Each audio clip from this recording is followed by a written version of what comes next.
Hello, and welcome back. I feel like I forgot how to do this. This is... right.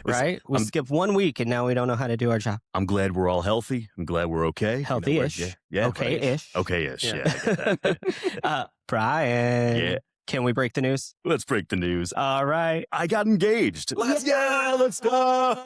Hey. I had that button, but I can't reach it. Yeah. So, all right, gosh, the really quick background is, so I'm in my 3rd year in Nashville right now, and I was dating my girlfriend Mel for a couple years prior to that. We were already living together in Jersey, but when I visited Nashville, when Nick Ryan moved down here, I fell in love with it, and then I wound up on stage. That's in my episode, that whole story. So then my decision to move down here for career purposes, Mel, no hesitation, was just like, all right, I'll work it out with my job. And then her job let her go full remote, and she was like, I'm ready to go to Tennessee with you. And I was like, whoa, okay. So I uprooted this Middletown, New Jersey girl, which, Drew, you understand. And so, and I was honestly kind of nervous that what if she hates it, because what if I hate it? Who knows, right?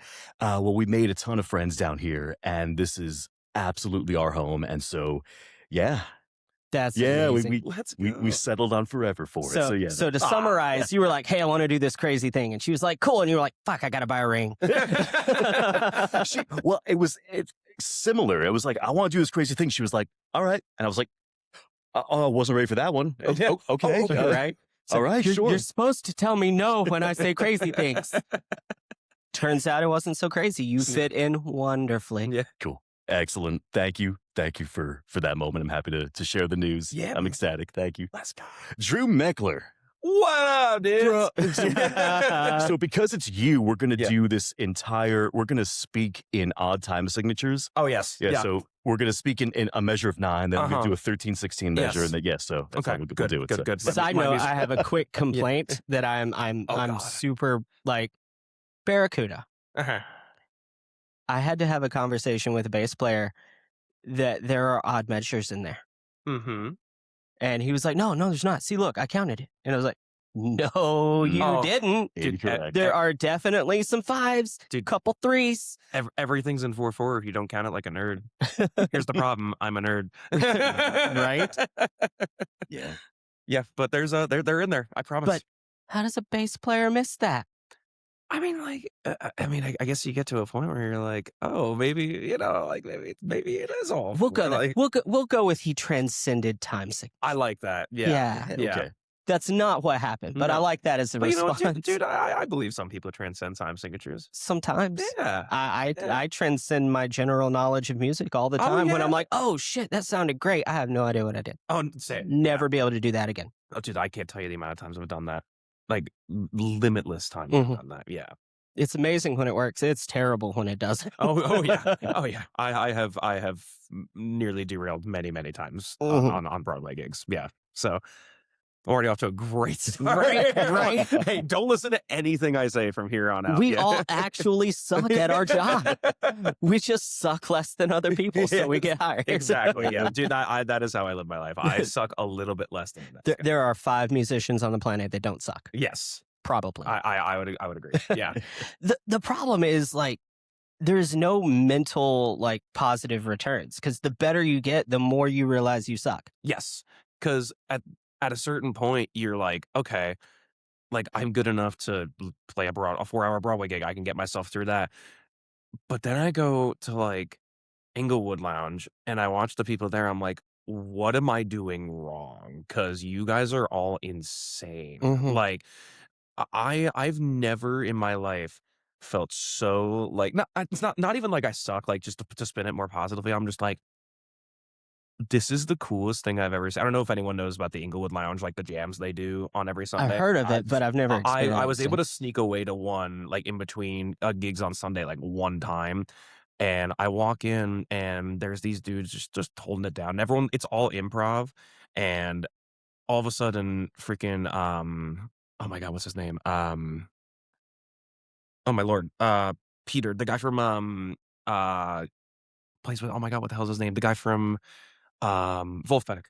Oh, the okay, yeah. guitar player. Oh. I forget his name, but Peter, the drummer, who just has like the deepest pocket known to mankind. Just like just Wow. absolutely locked. I'm like, dude, how in the world can I make? Because I play that exact thing he's doing 100 times a day, and I'm like, but how does he make it sound so freaking good? It's unbelievable. And I'm like, I just want to be that good at Mhm. something that simple at some point, because like I'm playing the same things, Yeah. but it sounds so fucking. But anyway, sorry, I'm rambling. Wow. But yeah, we all suck in our own ways, and we're Mhm. all just trying to not suck a little bit more or less. Suck less. Not suck more. Yes, that. Yeah.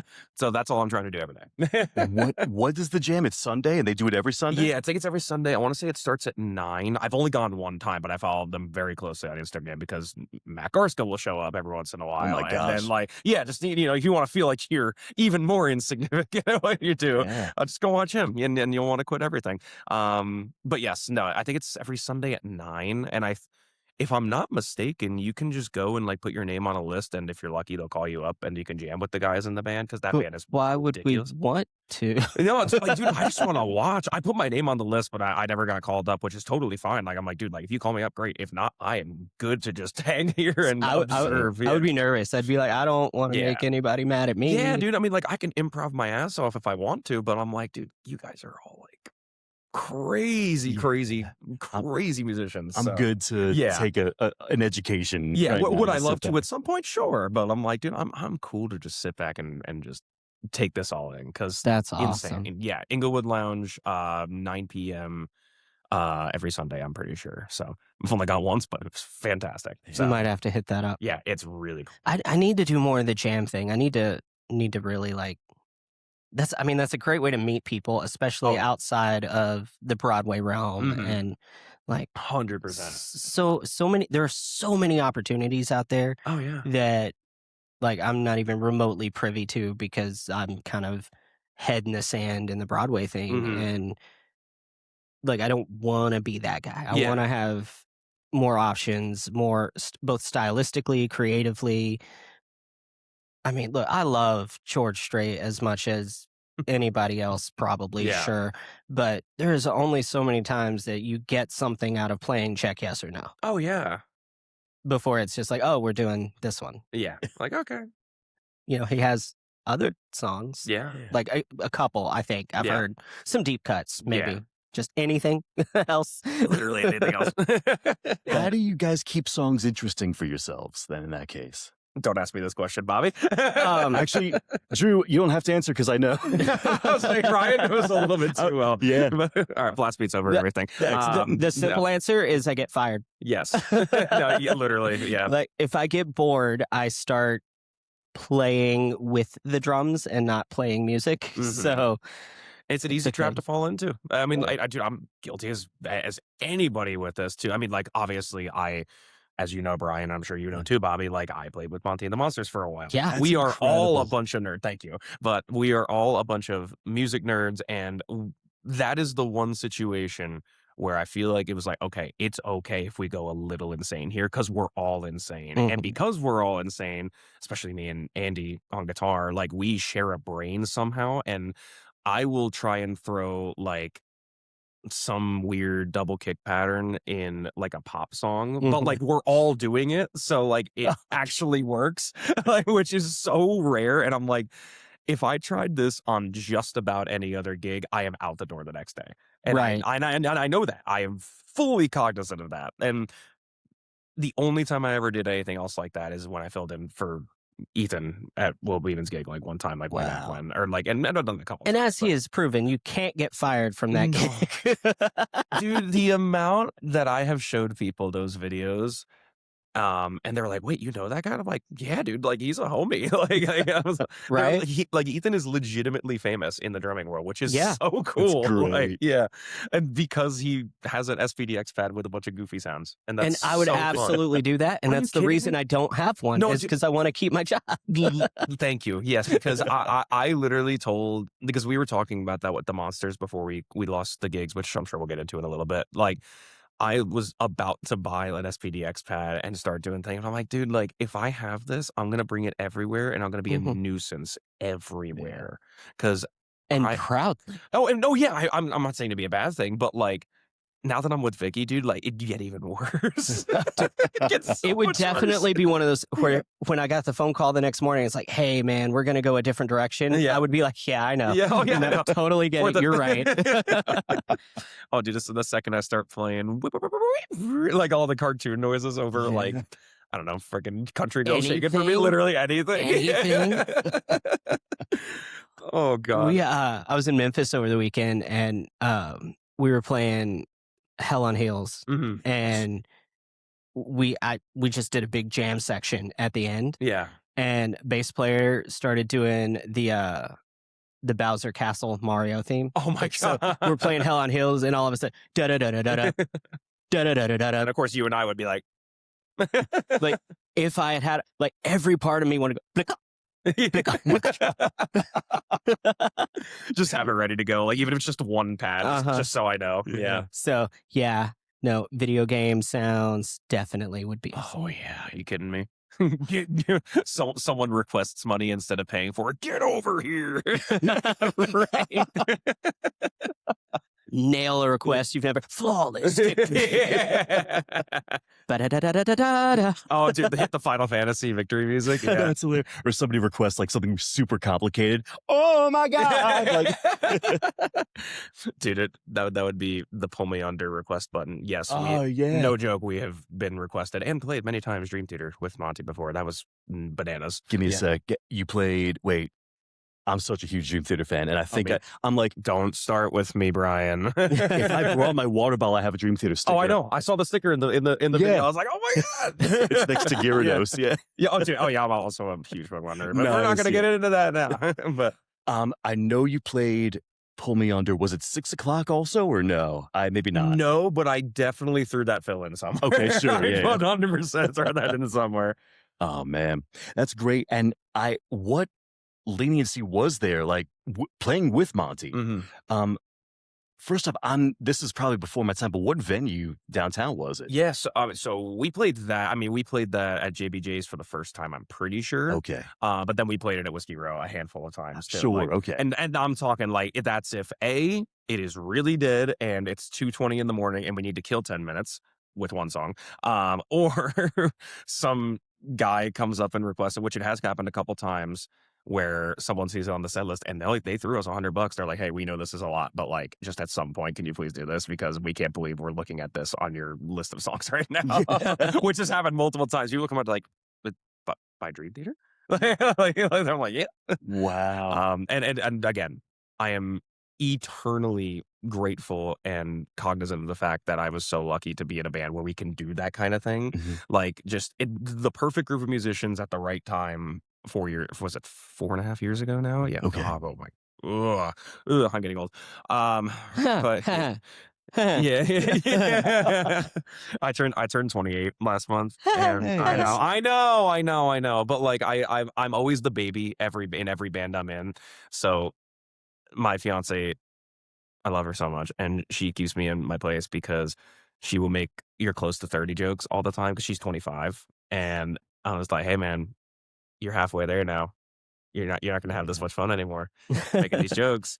But yeah, I'm not even gonna make the back pain jokes because I'm like I don't really have any, thank God, at least right now. Knock on wood. You know what will save your back and make you wish that you had been using this a million times, and I think it might be the first time we've said this on this season. Do you want me to get it?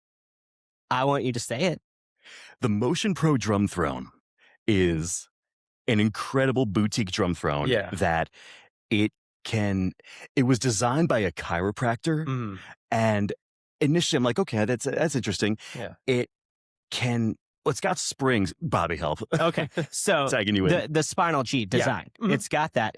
I believe he was like split down the middle. Yeah. I believe he's the guy that like patented that. He sold that to Ahead. Yeah, that's what it is. But it's got the same design, but each side is completely independent. Yeah. And there are springs. So it adjusts to where you put your weight so that it's always supportive. That's cool. Dude, I wanted this to be a gimmick so freaking bad. Yeah. Because it's like a $500 drum throne. And that's just that's not the bass. That's it's just the seat. I mean, like, I have a bass. Like, I can, I like the bass from my rock and sock. Yeah. No, I threw it on my Gibraltar bass. Absolutely. But I wanted it to be a gimmick. I needed it to be a gimmick because I didn't need to buy one. Right. Yeah. And I used it for a week. First gig I used it on, I had a back-to-back double, and they wiped me out. Like, I'm not, I mean, I'm in pain, but it's just like physically exhaustion pain. Right. Not like I have back problems and have back pain. Sure. I was not physically exhausted. Like, just like I didn't expect to have pain because I don't normally, but I also didn't expect to feel good after a back-to-back double. And then Brian's got his testimony of where he was in pain. Like, his back was locked up. Right. And he was barely able to walk, much less anything else. And a couple hours into the gig, almost completely gone. Loosened everything up. Wow. It was incredible, yeah. And that was just, I'll sleep stupid and wake up. And but also, like, maybe this is a family thing because this was my dad at this age. Like, he would just sneeze and throw off his entire back. Like, you know, so I've inherited that. Thank you. And I hope she thinks dad. Yeah, my dad gave himself a hernia sneezing one time. I'll never forget that. I think we were driving to Disney World when we were like really young. We were all like packed in the van and everything, and we were at a gas station. I think I could be wrong on this. I'm sorry if you're listening, Dad. But I remember, he sneezed so hard because we're an Italian and Polish family. Like, we're a bunch of you do everything loud. Yeah, we do. No, but he like put his whole back into sneeze. He still does, I'm pretty sure. And I definitely inherited that too. But he went down hard one time. But he was like, "Oh, that's not good." And so I remember, like, he was in a good bit of pain, I'm pretty sure, like, that whole car ride. Sure enough, came home, had a hernia. Whoa. Yeah. So, I forget exactly what he had to, I think he had to have a surgery, I think. But anyway, I totally get that part, yeah. But yeah, that drum throne is insane. And super shout out because they sent us one to demo for a while and try out, and then ended up letting us keep it. Oh, sweet. And so Brian has that one, and then I was like, well, I have to have one. Yeah. And so I got this really cool, it's like a dark purple snakeskin nice. kind of pleathery thing. It's you gotta really show me that. cool. That's cool. Yeah. Because I'm lucky, man. I feel like, well, admittedly, ever since I found that drum mechanics guy on YouTube, like he's like the DW guy. He's great. He's amazing, dude. Like, I found him pretty early, like before he got like signed by DW and all that. Because I got sent his way or something by somebody. Like, just showing a chop, and I was like, wait, like, he's like talking about like posture and stuff like this. So like, I actually took it into account because I'm 6'3", like 6'4" in the right shoes, like, and I'm all torso, like, as opposed to mostly legs. So I was like, all right, I gotta like keep my back in check. So I was like, I'm very like, okay, I have to sit at my right height. I have to make sure everything's in the right spot. And so far, I mean, the last couple years, I've been like really paying attention to that. Never had a lot of pain, never had a lot of anything. Practicing decent technique. I mean, I'm definitely not perfect by any means. I definitely do a lot of things some people would scoff at, but like, I was like, hey man, I'm waking up every day. I got a good mattress. I got honestly, dude, a good pillow. Like, I spent $200 on a Tempur-Pedic pillow. I've literally never woken up with neck pain ever again because I headbang so much when I like, and Brian see me play. I move a lot when I play. Like, like, I move a lot. And there was a point, like, especially when I first started, like the first year, I was like, damn, dude, I'm sore after these gigs, like kind of what you were saying. But I was just like, general soreness because the monster shows are very demanding and very, active. So I was like, all right, I gotta like take care of myself because like my body is my instrument now. Yeah. So, yeah, dude, I cannot recommend it enough. If you're having like neck pain or shoulder pain or any sort of thing like that, a good pillow makes a lot of difference. Like, it literally changed my life. So, but now I'm thinking about it, I'm like, all right, if I'm gonna make a whole lifetime career out of this, that throne sounds pretty nice. Yeah, I'll show you mine. Like, please do. Yeah. The thing I was worried about is because of the springs. I was like, man, I don't want a drum throne that's like feels wobbly and doesn't feel supported, but they're heavy duty. Yeah. And like they give just enough to kind of redistribute, but like you don't notice it. Yeah. So it doesn't feel bouncy or like you're moving or anything. And that's the one thing too, like hopefully this isn't TMI, but like my butt hurts sometimes after a while. I mean, we're all sitting for a living. Like, we're sitting on what is just a tiny piece of I don't know what is it? What even is it? It, Rocket I mean, socks. it's So yeah, probably like yeah. freaking particle board with like Yeah, yeah. foam on it, Yeah, it's not wrapped in necessarily a pretty exactly, package. yeah, like, it's not necessarily the most supportive thing in the Mm-mm. world. I mean, it's comfy enough, but especially if you get a rocket sock, like, they're pretty decent Yeah, quality. But no, that sounds really nice, and the Porter& and Davy stuff, I know that's ridiculously expensive, and I don't mm. even wanna think about how much that costs, but, um, Yeah, that's not made for no, us. that is made for Lars and such. Yeah. But yeah, dude, I'm all for like taking care of yourself. I've been much better about being in the gym lately. Like I'm really trying to cut myself down, especially because I'm getting married in October too. Let's Yeah. go. So yeah, dude, when he said he got engaged, I was like, yes, am I both? Cool. But yeah, so I'm really trying to keep the health going and just take care of myself because body's the instrument now. Mhm. Yeah. So, and I will say from experience, the older you get, especially looking at marriage, Hmm. you know, the idea of maybe having kids in the like it Yeah. becomes harder and harder and harder to Oh yeah. carve out any kind of time to take I'm care of starting to do it yourself. now. I mean, like, I'm lucky enough to have a lot of free time, and I'm still like, "Oh my god, where'd the day go?" Mhm. Like, I'm like, "Oh my god, I need to go to the gym. I need to do this. I need to do that." Like, And that kind of stuff, it's the kind of thing where it's really easy to be like, well, you know what? I'm running close on time. I'll miss it this time, but I'll make up for it in the yeah. future. And then you go 3 months and it's like, Oh yeah, shit. there's always something in the way. Uh-huh. Always. Yeah, And so and you just gotta find new ways to carve it out. the more you Yeah. can make that a habitual part of your day and like a locked in Yeah. routine, the better. And Yeah. I'm struggling with that now because like I desperately need to start working on some health things and Yeah. working out or walk, just staying mobile because Oh, I'm yeah. feeling my body slow down and lock up, and Mhm. and I need to get ahead of that. Yeah. And 100%. it's so like it'll be a thing like I'll be on like a 3-hour drive or something. And it's like, Mhm. okay, I really need to do this. I really need to, set up a routine, get it all figured out exactly what I want to do. Yeah. And then like 3 weeks later, it's like, okay, no, but this time really, I Yeah. need to sit down and do this. Yeah.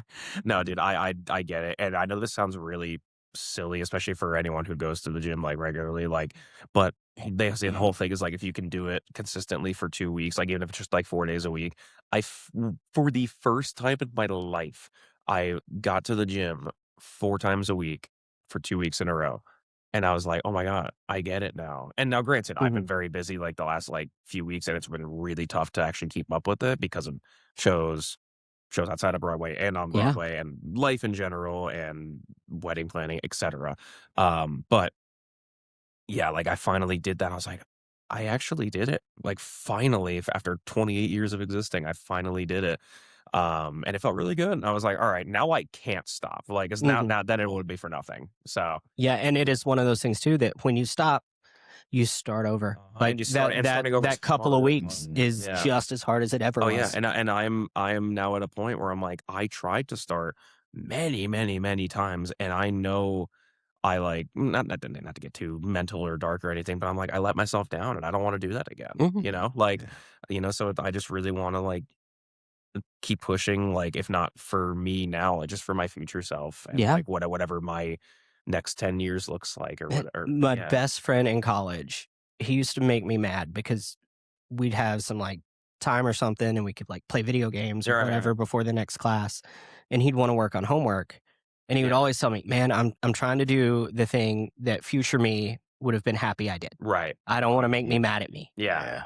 And True. I thought that was the dumbest thing, and now it's like, no, that is Nope. life right there. Yep. Do what you're going to wish you had done later. I'm trying to be better about doing the things that I just can't stand doing right now. Because I'll be real, I can't stand the gym. I Mhm. hate it with every fiber of my being, but I got to do it, and Mhm. I know I got to do it. And it's I'm at the point where I'm like I would be so mad at myself now, especially now because like, you guys found me on a good like very like inspired feeling time in my Yeah. life. Like, 'cause Yeah. admittedly, I'm not always and I'm not always like that, and I'm trying to just stay so on top of it that like if I let myself down, I will be pissed at myself. Mhm. Which I have to be because I'm a teddy bear of a human being. I don't get mad. I don't like it takes a lot for me to get really pissed off at something. Yeah.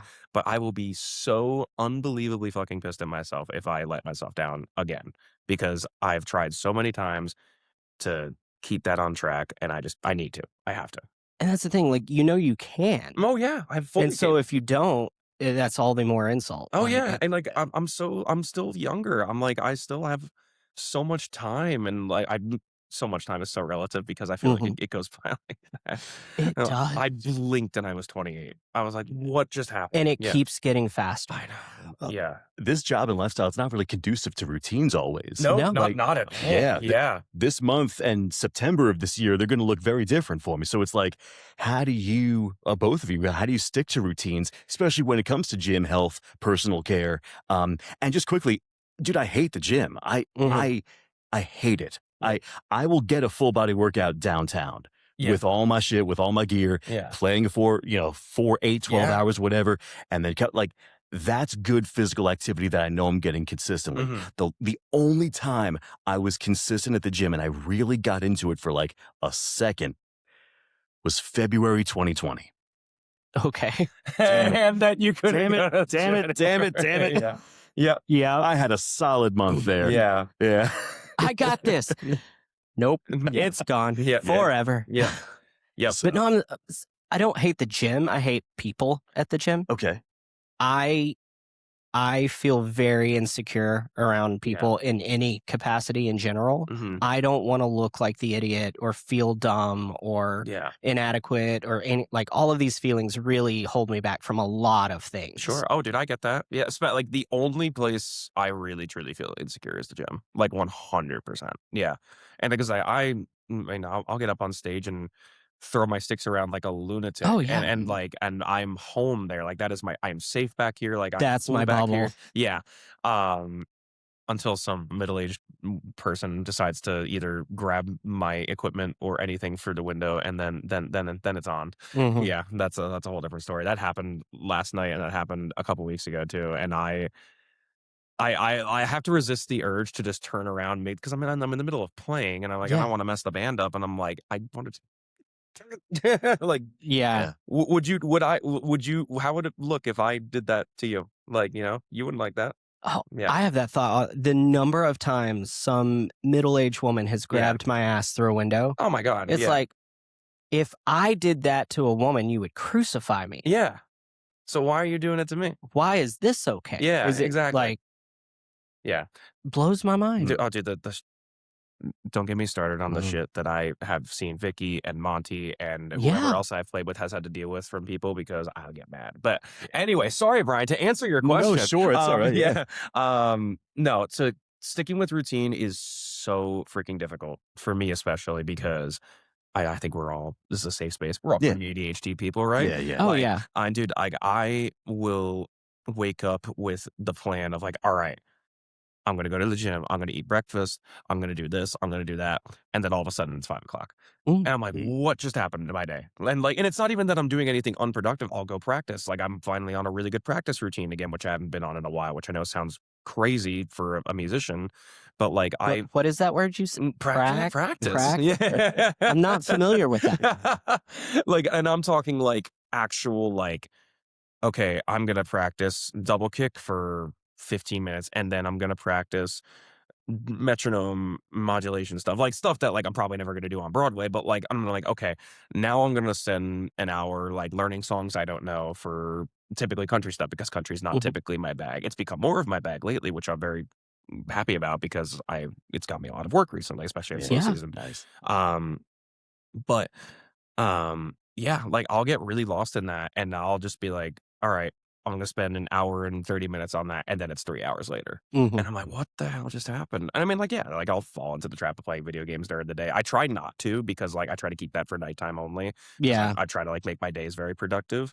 And they are very productive, which is great. But I'm like, dude, like I gotta be better about time managing, because the freedom that playing mostly 6 to 10s and closers has offered me is like my days are totally free when my fiance is at work, and then Yeah. when she comes home, because she's a nurse who gets up at 5 in the morning Oh, wow. when I'm going to bed typically, Right. at least around that time, like, she works from 8 to 5:30, Mhm. and she'll get home and we'll have 6 p.m. to 9:30 p.m. together. And like, I don't want to miss those few hours, Yeah. So like, I try to like make that pretty consistent with like being with her, or like, we she cooks dinner and like we'll hang out together for those few hours. But she wants to get a workout in, and then like all this other stuff. So I'm like, all right, then I'll go chill for a little bit, there, or maybe I'll go to the gym or something like that. But yeah, dude, sticking to a routine with this is tough because my schedule right now, or at least semi consistently right now, is I have Mondays and Tuesdays off typically, unless I get called for something. But then I have 4 to 8 and 10 to close Wednesday, 10 to close Thursday, 10 to close Friday. Nothing on Saturday at the moment, but I think that's subject to change pretty soon, which I'm very stoked about.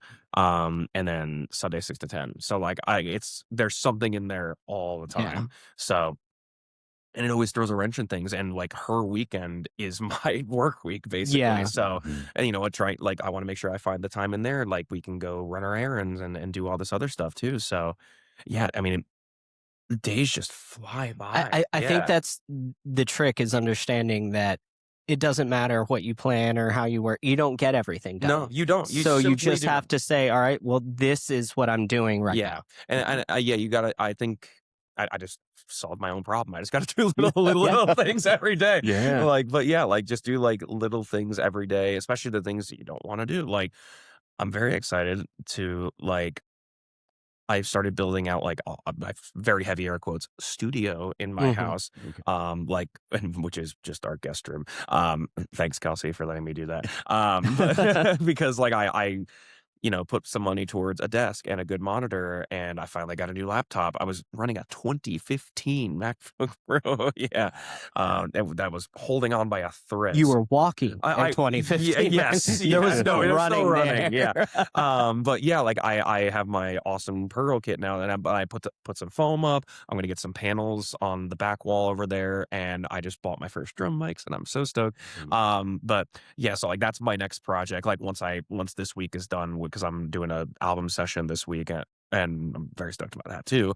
I want to, offer my drum services up. I'll be like, hey, you need a song? Guess what? I can do it in an hour. So yeah, like I think that's so cool, and I've really loved the process of like putting that all together and doing the research on it. And I was like, oh, this is like what fun stuff feels like, because I feel like I was just like doing Broadway is always like fun and stuff, but I was like, what else can I do? Like, because like I admittedly, I don't want to call it complacency, but I definitely fell into the, oh my God, I'm doing Broadway. This is great. This is everything I ever wanted. And it is, because I get to play awesome music with my friends. But I'm like, but I forgot there's so much else I want to do. I love doing session work. I want to go on tour someday. I want to, do anything and everything. I always tell people, like, they're also like, what do you want to do with your life? I'm like, dude, I just want to make music and travel the world with cool people and hopefully get paid doing it. Yeah. Right? And support myself doing it. Like it is that in whatever that looks like. And I am technically doing that, like, which is great. Cause I mean, like I was so fortunate to have a girl named Meg find me. And I got to go play freaking Warped Tour. Like, I saw that. Yeah, that was incredible. Unbelievable. Like I only went to Warped Tour once, even as like a very big emo kid. Like I only went once when I found out that I was going to school with a bunch of like-minded people here in Tennessee at Belmont, because I went to Belmont 2016 to 2020, and that's how I ended up down here. My roommates, or well, they weren't my roommates yet, but they were going to be at some point. They were like, hey, we're going to go to the Warped Tour in 2016 in Camden, New Jersey, because one of them's from New Hampshire, one of them's from Pennsylvania, the other one's from Cherry Hill, New Jersey.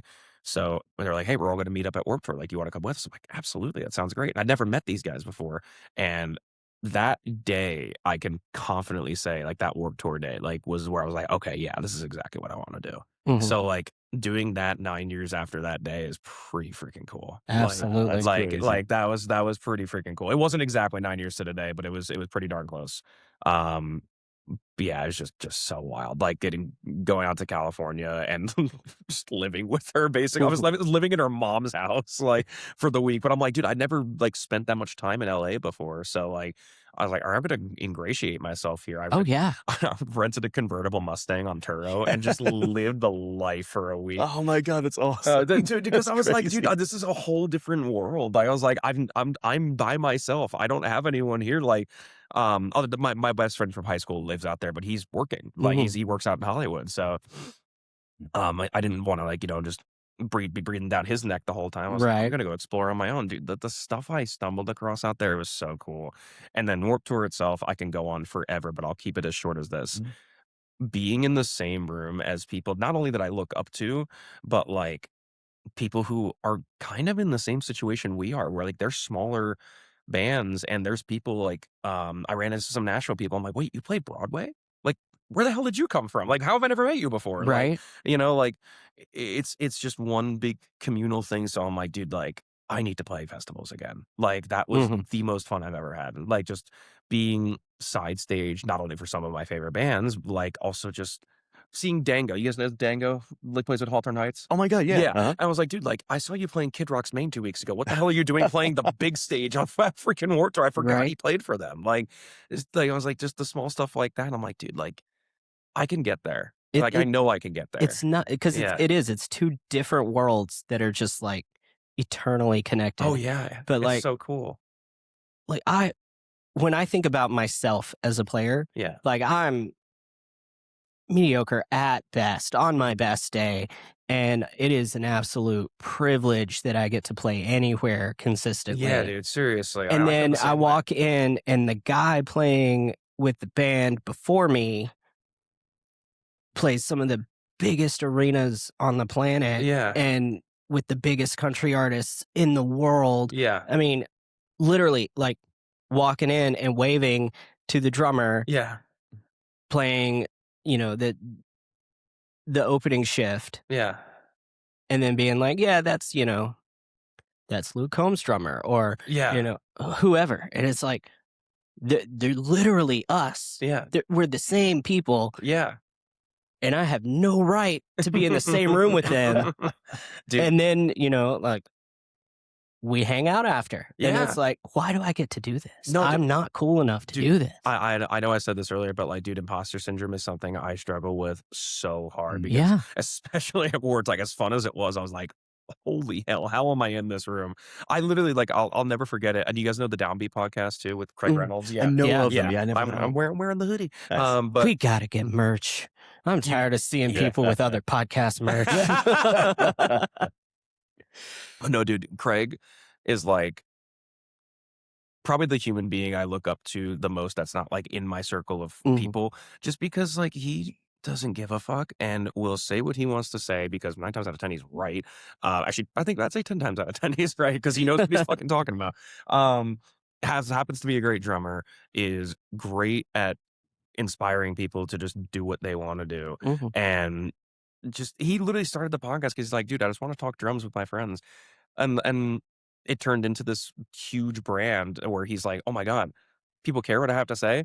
Do you guys like cool street clothes? he's like, I make these too. And it turned into a gigantic brand. So that is 100% like the thoughts that go through my head. Oh, it's like when I meet it's still so weird when like I meet somebody and like, oh, from the podcast? Yeah. And I'm like, you know who I am? That's a thing? I have a, what do you mean? Yeah. And they're like, oh, dude, your episode of this or when you, like, that helped me so much. And I'm like, well, I mean, like, I know what I'm talking, I know what I'm talking about, but like, I do? I didn't realize I knew what I was talking about.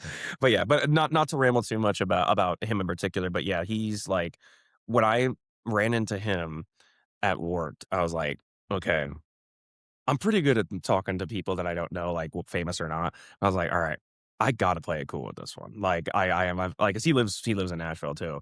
And I think he's Scottish. I don't think he's technically British, but I didn't even say anything to him. He pointed at me. He's like, you're wearing my shirt. I'm like, holy shit, I am. And then I stood up and turns out we're wearing the same Travis Scott Jordans too. I was like, wow. I don't know if this is awkward or we just became best friends. Just became best friends. 100%. I think we did because I went and caught his set side stage and he was like, my fucking guy. And I'm like, me? But no, he was super cool. And I was like, all right, if that guy's that fucking cool, like, and talk to me as if I was somebody just because I was in the same room. I'm like, dude, like there's levels to this shit. You're here. I'm like all the way down here. I'm very forward. I could not believe the things that happened to me in those 2 days. Like, I was like, dude, like, you're telling me I was side stage for like freaking A Day to Remember? just because I exist. Like, Yeah. this is crazy. Wow. But And that's the yeah. thing with, like, you mentioned imposter syndrome. Yeah. I was the nerdy kid in school. Yes. Oh, same. Very much Almost so. everybody I know in our industry was the nerdy kid in school. Like, Mhm. we weren't cool. We were never cool. Yeah. And so I don't think we're supposed to be. it programmed that, like, if I do it, then it can't be cool. Yeah. And I can't even say that too much. I mean, dude, I have been I don't know how it happened, but like I had a like in like early middle school, like I definitely was like, okay, like I had like kind of like a hard time making some friends, but like the second I found my buddies Pete and John Henry's the one who lives out in Hollywood. He like those guys just like found me because I was like, yeah, I kind of like football. And I am a huge sports nerd too, like especially growing up in Jersey. Oh, Like, yeah, of course. and I still am a Giants fan, suffering, but Yeah, he'll be all right. it I is, know. it is what it So, is. yeah. But yeah, like, and just kind of slowly built up my circle. And it's so funny because most of my closest friends have nothing to do with music, which is so Oh, that's funny because I'm like, great. that's my entire life basically. Right? But they've totally like bought into it. They like my buddy John Henry, he lived out there. He's like, "Wait, you're playing fucking Warped Tour?" He's like, "I like." He even knows what Warped Tour is, and he was like, "I will be there."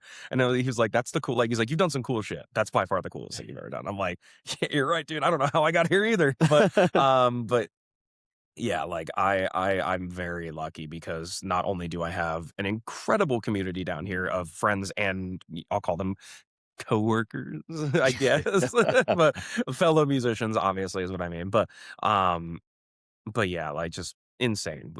There is no place in the world that's like here, and I think, I don't know if you guys know Slick Bill on Instagram, like, Yeah, yeah, of okay, so course. Yeah. I met him years ago now, like, I don't know if he was first starting out or what his deal was. He's fantastic, and I love him too, but he started doing, like, his whole Instagram series about, like, just general, like, Nashville tips and tricks of being a Mhm. drummer, and he put I think it was, like, a couple days ago, he said, like, someone told him, like, Nashville's, like, so cutthroat. I'm like, "Dude, no, it's not."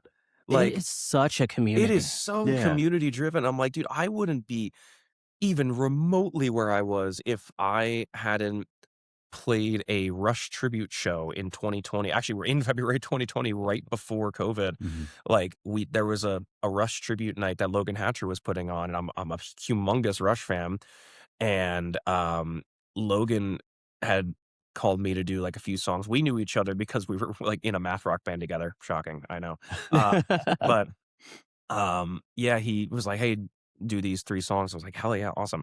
And then a bunch of people dropped off the show, drummers, and I was like and he was like, "Oh my god, like, drummers dropping off of a tribute show is one thing. Drummers dropping off of a Neil Peart tribute show is Yeah, a like, whole 'nother thing," and obviously there's your list of drummers, yeah. and then there's the 5 guys you know that can do that. Yeah, and Uh-huh. so, and I, like when I first started learning drums, like, my dad was a gigantic Rush fan too. My kit growing up was a gigantic kit. It was 3 rototoms, 3 rack toms, 2 floor toms, 2 kick drums, crashes everywhere. Oh my god. So it explains a lot, doesn't it? Sure, that's Yeah, great. but yeah, like, all I wanted to do when I was young, I was probably, like, 10, 11, 12 years old, like, somewhere in that range, and I just wanted to play Rush songs. That's all I wanted to Mhm. do until I joined School of Rock when I was a young kid, and I was like, "Oh, you can't just, throw in a fill whenever you want." And granted, I wasn't even that good yet. Like, I was just like, I was trying to do it, Mhm. couldn't do it yet, and I made a fool of myself in front of much older kids than me quite a few times. But that builds character. That shows you what you can and can't do. Yep. And I had to learn pretty quickly. I'm like, okay, overplaying? Mm-mm. Not no bueno. Um, and yeah, it just taught me how to play with a band and get to where we are now. But fast forwarding back to the Rush show, I was like, wait, you need someone to fill in on some Neil Peart songs? Um, and I was like, I could probably do that. Like, and he's like, all right, here's like 5 more. And I'm like, okay. So I ended up filling in for like, I think like probably 11 songs when I was only supposed to have like 3 or Nice. 4. But if I hadn't done that, I never would have met Tesla Dawn, Robert Wright, and Logan, obviously. And Logan was the one who ended up getting me on um the Monsters gig. He called me, he was like, hey, you play a lot of rock, right? I'm like, yeah. And he goes, can you, like, have you ever played Broadway before? I'm like, not really. And this is July of 2021. He's like, listen, there's this new group. we're playing on a rooftop of Paradise Park, RIP. He's like, it's a private, it's like or no, it wasn't a private event yet. Like we got shut down by a private event. Um, but he's like, it's on the rooftop. It's gonna be hot, but come play some drums. I know you can do it. I'm like, okay, sure. And it was a weekend. I was working a desk job. It was post COVID. Um, and I was like, okay, sure. Why the hell not? Sounds fun. I didn't even know I was getting paid. Sure, I was just like, drums with friends? Yeah, sounds great. But yeah, he handed me the first little bit of money I made, and it was a lot more than I thought it was gonna be, if anything. And he's like, dude, he's like, why have you never done this? And I'm like, I don't really know. I never thought I'd be a Broadway person because I kind of suck at playing country. He goes, well, it's not all country. And he took me downstairs, and there was a band playing Killing in the Name. And I was like, oh, that's pretty cool. And I was like, can we do more of that? And he's like, yeah. And he's like, what are you doing tomorrow? I'm like, I don't think anything. And he's like, do you want to do this again? And I'm like, yeah. He goes, cool, because our other drummer wasn't really that great, and we're kind of trying to find a replacement. And I forget what the reasoning was, but yeah, that's how Monty and the Monsters got started. Wow. And it was that day on a super 102-degree hot rooftop on July 4th, and that's how it all got started. Playing heavy songs. Literally, maybe not quite heavy, but not quite yet, at least. But we played, a bunch of pop punk and a bunch of like fun, upbeat party rock stuff. Yeah. You were sweaty, is the point. Buddy. Yeah, dude. It's so funny looking back too, because like when I first met Andy in particular, like the first time I saw him, I shit you not, Andy Jones, Mr. Broadway Dracula himself, was in not cowboy boots, just boots in general, flat jeans and a really nice leopard print button up and a Telecaster. Now when you meet Andy Jones, he is horror movie t-shirt, black ripped jeans, Converse, or some cool Jordans that I got him, and a fucking 7-stringer and 8-string. So wow, quite the transformation. Well, no, I think that's what he always was. But right. I think that whole group as a collective, Monty especially for obvious reasons, we all found exactly who we were. And we still, and for the record, we are still very much together, and we are making original music, and we're very excited about it. And also, if anyone wants to let us play some more party music, that'd be pretty sick too. Because I think I won't get into it. But long story short, yeah, if you don't know, Monty and the Monsters is just, I guess, on break from Broadway right now, just like strictly for the fact that bars don't like money. That's a different story for another. No, that's a different story for another time. That's a constant story all the time. Yeah, Just to touch, like, let us do our job. Yeah. That's what you hired us literally, for. dude. Like I like making money. You like making money. We all like making money. Making money makes the world go around. I hate that that's the case, because I think art should be a little more appreciated in the world in and of itself. But again, another conversation for another time. But yes, dude, we're literally playing covers. Like if you don't want to call that art, fine. But like, we're literally playing covers. We are making people have a great time, hopefully, God willing. And people are drinking. 9 times out of 10, the people are really cool. And we're all having a good time, especially when the bar is packed out. And like, now I can understand if people are like, hey, maybe the super heavy stuff, let's dial that back a little bit. Yeah. I would have been totally fine if someone said that and be like, hey, no problem. I'm cool with that. Because like, dude, we're playing fucking Kill Switch Engage. We're playing A Day to Remember. Like, that's not going to be for everybody. And I totally get that. Yeah. However, if someone pays me $100 and says, play A Day to Remember, I'm not going to say no. Yeah. Ever. Like, I'm not going to say no, and I don't know those songs. Exactly. I will play my way through. I don't care what it is. If someone pays me 20, I don't care. Like, if you're paying me money, I'm going to play what you want to hear. Dude, you know what someone fucking asked for the other day? And we've been playing it ever since. Do y'all remember freaking Blow Me Away by Breaking Benjamin? The song from Halo 2? Oh my God. Dude, someone asked for that. I was like, are you kidding me? Like, yes, of course we'll play that. Sure enough, we ended up happening to know it. But yeah, that was on we got called into sub Tin Roof Maine on a Saturday night. Me, Vicky, and Steve Martin, and Josh Hogan was on bass. And nice. I love Josh. Dude, I love playing with him. I love playing with him. I've gotten so spoiled with the bass players I get to play with, man. Like, just to run down, like, obviously Logan, but like Trent Hollingsworth's the one I play with probably. Actually, I don't even say the most, but like a decent amount, because I play with him every Thursday. But like, we're a couple car nerds together, and that always helps with stuff. But yeah, dude, him, Logan, obviously, I played with Kyle for a while, and then like, oh my god, the list goes on and on and on. Thomas Wingate, but just everybody and anybody. Adam Lawrence. Oh, Adam's great. Adam's so freaking good, man. And if you're looking for bass or drums, just fucking hire him. He is the most professional, down to earth human being ever. Yeah. And like, god damn, can he play his ass off on both instruments too? Like, and that's he showed up on Friday because he was playing bass for our Friday shift. And like, I was like, dude, since when are you so freaking jacked? Like, he's like, he's a third. I think he's 36. He's like at 36. He just had his first kid, and he shows up with a freaking gunshot. I was like, since freaking when, dude? Like, I was like, dude, and like, I was like, you're so freaking like. Vicky made a comment one time. She's like, I forget the bass players that we have are there sometimes. Like if you're talking to Kenny, another bass player I play with all the time, who I love too. Kenny was on the podcast recently. Yeah, I just realized. Yeah. But yeah, like. She was like, I forget you guys are there sometimes, and I mean that in the best possible way, because like you don't have to worry about like everyone we play with is so solid at what they do, like on every level. And now it's just like with this point, because with Vicky we have like this big group chat of everyone who plays with us, and like, you know, she just sent out a text. She's like, hey, here's like the little tiny details we all just need to iron out on these little things. And that's all we have to worry about. Like, as we all have such a nice backlog of knowledge, like we can fit into pretty much any mold we need to. Like, obviously the rock stuff is like what we're really good at. But dude, on Sundays, 6 to 10, sometimes it's a country show. And that's fine, because we have, typically, at least we have Preston Radomski, who you should have on the podcast, because I should. He is so funny, and I don't even think he realizes how funny he is, because he's a dad. He's a dad of two kids.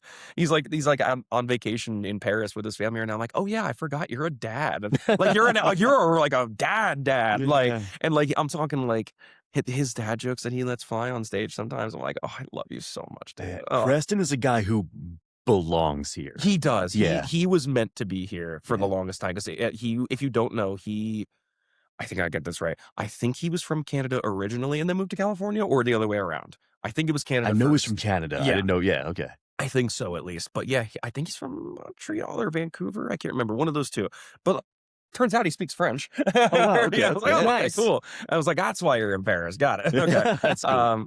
But yeah, no, I could gush about literally everyone I play with. I would be absolutely nothing without every single person I've played with down here. Vicky especially. I think, like, pound for pound, I think Vicky's the strongest vocalist down here. I know I'm really biased, but like, dude, I've seen her sing some shit, and I'm like, bro, what the you know what, dude? She does All I Wanted by Paramore in record key. Oh, fantastic. Nice. I'm like, are you kidding me, dude? Like, I know there's people who can do that, but I'm like, you do it with so much fucking balls, like, for lack of a better way to put it. I'm like, it's so good. I could go on forever. Like, I'm the luckiest kid in the world to do what I do with the people I do. And that is the best feeling. Yeah. Like, I'm fortunate now to where like I have the capacity to take a step back from gigs that aren't fun. Mm-hmm. Yeah. And I can pick and choose and be a little bit more selective on who I play with. Yeah. And it has completely changed my perspective of my career. Oh, yeah.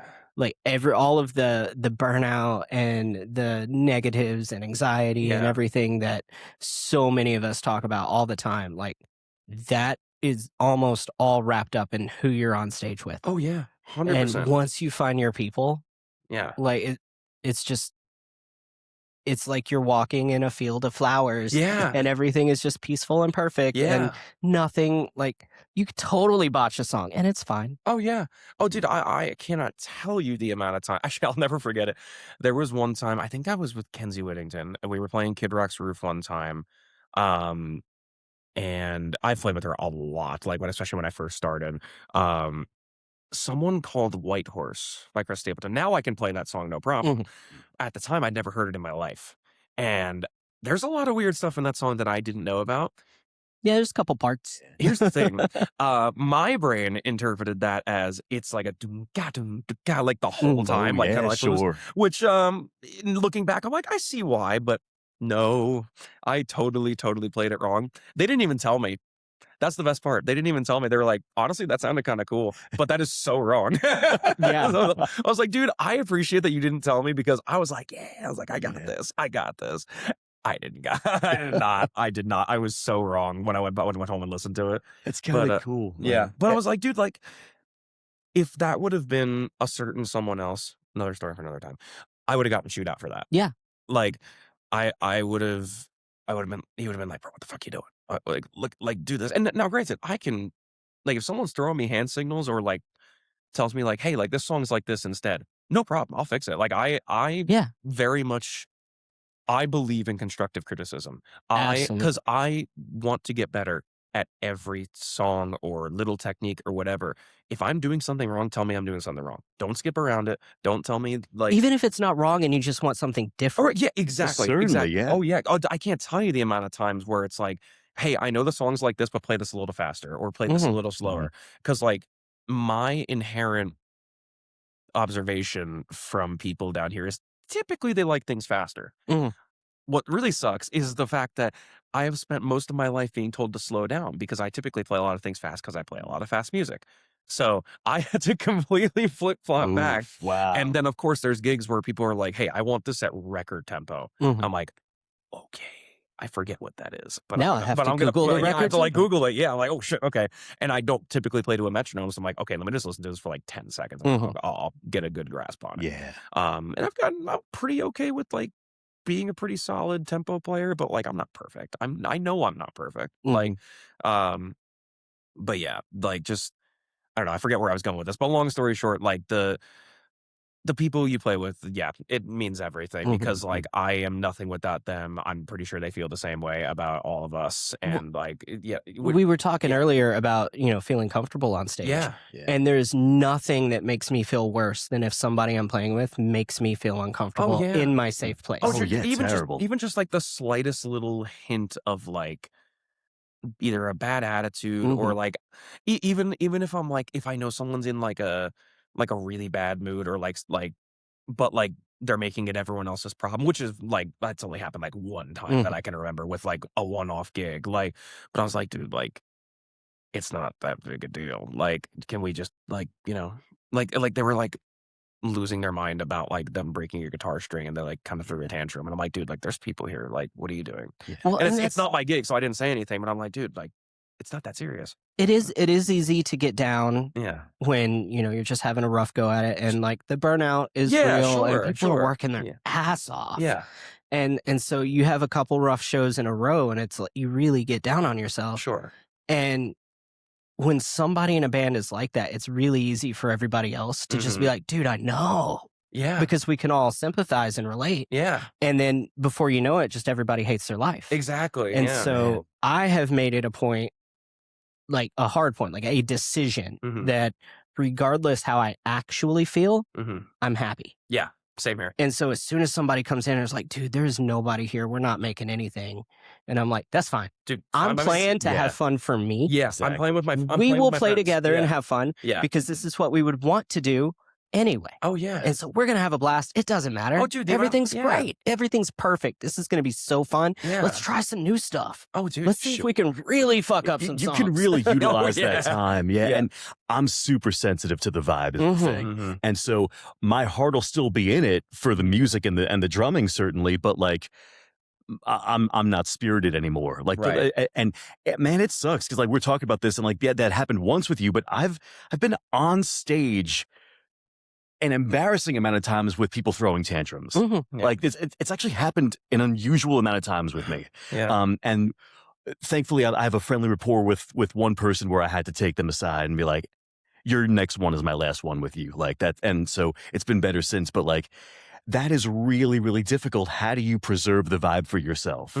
How do you guys do it? I push just like that. Yeah, it's pushing. The worse of a mood you're in, the happier I am. Honestly, yeah, that's a great way to look at it. And like, I will start making jokes, dumb jokes, like not funny jokes that make you go, dude, what is wrong with you? Like, I will be ridiculous to match your bad attitude. Oh, dude, I think that was originally a defense mechanism. I have low-key turned that into a strength because, especially, dude, Vicky will tell you, I love a mic. I love you get me in front of a mic, man. I can talk to a brick wall and make it laugh. Like if I try hard enough, it's gonna take me a while, but I can get there. Like I have You'll taken find that yeah, button. I'll find it somewhere. But dude, like especially if it's dead in there, man, or like if there's only like a handful of people, I've said it out loud like nowadays. I'm like, all right, I'm gonna start bullying people. Where are you guys from? Like so Yeah. and like Yeah. I don't care if there's no one there and we're all a little down. Like there's been times where like even I'm like a little bit like, oh, like all right. But like I know that 2021 me who was working that desk job at home, which wasn't even that bad a desk job to be fair. But like I was working from home and I low-key had my Xbox on the whole time. I Mhm. can't lie. But like Mhm. it was pretty good. But I was like, that me would be like, you're sad about playing drums and making money doing it. What the fuck is wrong Right. with you? Like, Literally, yeah, Right. yeah. yeah. But anyway, I will literally find the stupidest shit to get on and I will ride it out. Like, Yeah. I Mhm. don't care who it is with. I don't care who I'm playing with. And I think it stems from the original gigs we had with Monty and the Monsters. It was originally at Paradise Park, but we played at Crossroads, which imagining us at Crossroads Mhm. now is hilarious. But like, we did great there. And like, but there were some nights, especially like in the colder months, where like we played to 3 people at Yeah. most. But like we'd find buttons to push, and like that's kind of how I developed my crowd work. And like now I'm like I could, in theory, I don't think I would ever properly do it. Well, I guess I never say never, but I could front a band from behind a kid if I wanted to now because I've gotten Oh, I'm so sure much you better could. at banter. Like I can talk to anybody now. And you know who I actually got it from probably the most was Preston because he's such a dad. He's like my dad. Like him and my dad literally have a rapport now because my parents come to shows now. But like I was like watching 2 dads in their element. Oh, nothing else like it. Like imagine them with like cigars on stage. Like that's how it feels. Like it is Yeah. so funny. That's great. But like, and I think that's where I get it from. Like, dude, I just gotta be the dad I am. Dude, I wear fucking New Balances for Christ's sake. I'm Yeah. a huge sneakerhead, by the way. If anyone doesn't Excellent. know, that's where my I call these the Ninja Turtles puked on my shoes. I love that. But no, they're really fun and rare. But anyway, yeah, that's a different story. But yeah, I got the shoes for it. I'm like, I might as well just be the dad I was always destined to be. I just have a cat. I'm not an actual dad, but like a little cat dad, you know. Yeah. But yeah, I'm just like I Do you just wanna be a dad? maybe someday. I don't really know. I mean, like in like short answer, yeah, but like that's scary. It's pretty You know, scary. I know it you're a dad. oh, Yeah, yeah. yeah, And it is until you're doing it, and then yeah. it just feels Right. normal. Yeah. Yeah, and, like, short answer, yes. Someday, yes. But it's like right now with not only my life, but A, I wanna be married first, which is not far away. Um, and B, the current state of the world is No, I get that. not my favorite. Yeah. Done. Yeah, Yeah. That yeah, is a yeah. very strong Yeah, like, I'm just like, I can't let's see what yeah, yeah. happens. But that's again, I'll leave that. I'll let that lie. But, that being said, though, like, just be cool to the people around you, man. Mhm. Like on stage, in life, in general. Like I cannot imagine a life where I wouldn't give someone the time of day because I would want them to do the same for me. Like in any facet of life. Absolutely. Like just because the people who have given me gigs or the people who have gotten me in rooms that I had no business being in, i.e. Warped Tour or whatever that may be, like on Broadway or whatever. I'm like, dude, like even okay, great example. Nico Medina, Mhm. who plays Kid Rock's main quite often with Colton Parker and Dean James, I think was the name. No, that is the name. I'm saying I know Dean well. Like they gave me a shot on Kid Rock's main, like just to fill in because Nico was out and they couldn't find anybody. I was like, okay, sure. Yeah. I'll admit it, not my best gig. And I Mm. felt really terrible because there was so much more. And like, no, I know the songs? Yes. But because of the how tight a show they run, and I had to, look down at the guitar player's pedal board because he had like a metronome like sensor, I guess. I don't know what the right word is for it, but um like it was just not my best gig. But Cole was like, dude, like you got us through the show. Like you didn't like completely mess anything up. It was just not the way we usually do it. I was like, Mhm. okay, but it like, like I still want to be good. He's like, dude, you're fine. Like, and he's like, you are plenty good to be up here. Like, he's like, you don't got to worry about that shit. I'm like, okay, thanks, dude. Like, and Yeah. I was like, dude, like, I had no business doing that shit. Like, in my heart, I know I did not know what I was getting myself into, and Mhm. that was the first time I was like, I was overwhelmed. Like, and I don't get overwhelmed very easily. I was like, oh fuck, like these guys hate me. Everyone at the stage hates me. There's so many people here. Holy shit. And then Colt was like, bro, you're good. Like, just play. Like, I know you can play. Like, you're fine. Um, but yeah, and I was like, all the opportunities I've been given, like even the ones like that where I'm like, I don't feel I did my best work, Mhm. they're still homies. I literally play 2K with them all the time. I play Yeah. PlayStation Yeah. with them all the time. Nice. Like it's just so cool because I'm like, I can't imagine another, especially in today's day and age, another like line of work where if I messed up something, I feel that badly, like I wouldn't get, I don't want to say laughed at, but like looked at differently. Mhm. Like I'd be like, oh, that guy's not cut out for this. Like they were like, bro, like we know how good you are. Like you walked into a show and you knew nothing and no one gave you any guidance and you still did what you had to do. Like you got us through. And I was like, I guess, yeah. But like, Well, and yeah, that's the thing too is like regardless how tight a show is, yeah, almost all of us are more than prepared for it not to be. that's true. We Yeah. all listen, we all pay attention to Hmm. what's happening around us. Yeah. We can all pivot on the fly. Oh yeah, and I Mhm. and I did, yeah, and I know I did. It's just it's definitely the internal like even whether it be imposter syndrome or just insecurity of like, okay, like I've seen people I really look up to like Mhm. up here, and I just want to do that justice. Oh yeah. So and so Yeah. like that's more where that comes from. But yeah, dude, I mean like. And then this could be a whole nother conversation. For the love of God, if you do not look at your bandmates and listen and look at what's going on around you, you will not make it down here. Yeah. Period, full stop. Like, Mhm. that is, like, rule number 1. I don't care how long you've been playing, I don't care how well you know a song. Every single human being on the street will play a song differently. It's just what it Yes. is. It Mhm. is Yes. what it is, there's nothing you can do about it No, because every single person comes from a different place. it Yeah. it Yeah. literally doesn't matter how good of a player you are. Yeah. You can't practice that in a bedroom. You Yeah. have to be good with playing with Mhm. people. Yeah. Yeah. That is what like if somebody says, "Hey man, I've been playing for 6 years. Do you think I could do Broadway?" How long have you been playing with people? Yeah. Yes. That's Right. the question. Like, are you good at playing with Yeah. people? Because a basic competency level on your instrument means you can play good enough to be here. Uh-huh. Absolutely. Oh, It's dude. how much can Yeah. you take in and understand in an instant Oh, Yeah. yeah. so that you know what's coming And here's next. the thing, that this might be a slightly spicy take, but, like, I think some of the best drummers in the world, like, are people who play down here. Mhm. Like, I really mean that. Like, like and I'm talking and now granted, do they only play down here? No, absolutely not.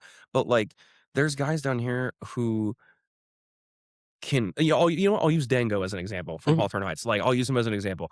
He can play the solidest Broadway set you've ever seen and play anything on the fly because he plays with so many different people. He's on Kid Rock's main. He's on I think he plays mostly in that circuit, but still, he's playing those main stages all the time. But he also does session work, and he's really freaking good at that. Mhm. Also, he happens to play on tours and do it at a high level with a really cool band. And I'm like, he has every base covered. Like in at least that I can think of. Like he Yeah. tours, he plays with a band down here in a cover band where he has to be super locked in at all times, be like, okay, we're doing this differently, or we're doing this song we've never done before, et cetera, et cetera. The list goes on. And he does session work. So like he's like, okay, now I can hyper fixate on, this part of this song and make Mhm. sure I do this very, very well at a high level. So I think like people like that are like just top musicians, and Mhm. especially guys who like, do that Inglewood Lounge jam that I Yeah. was talking about. Sure.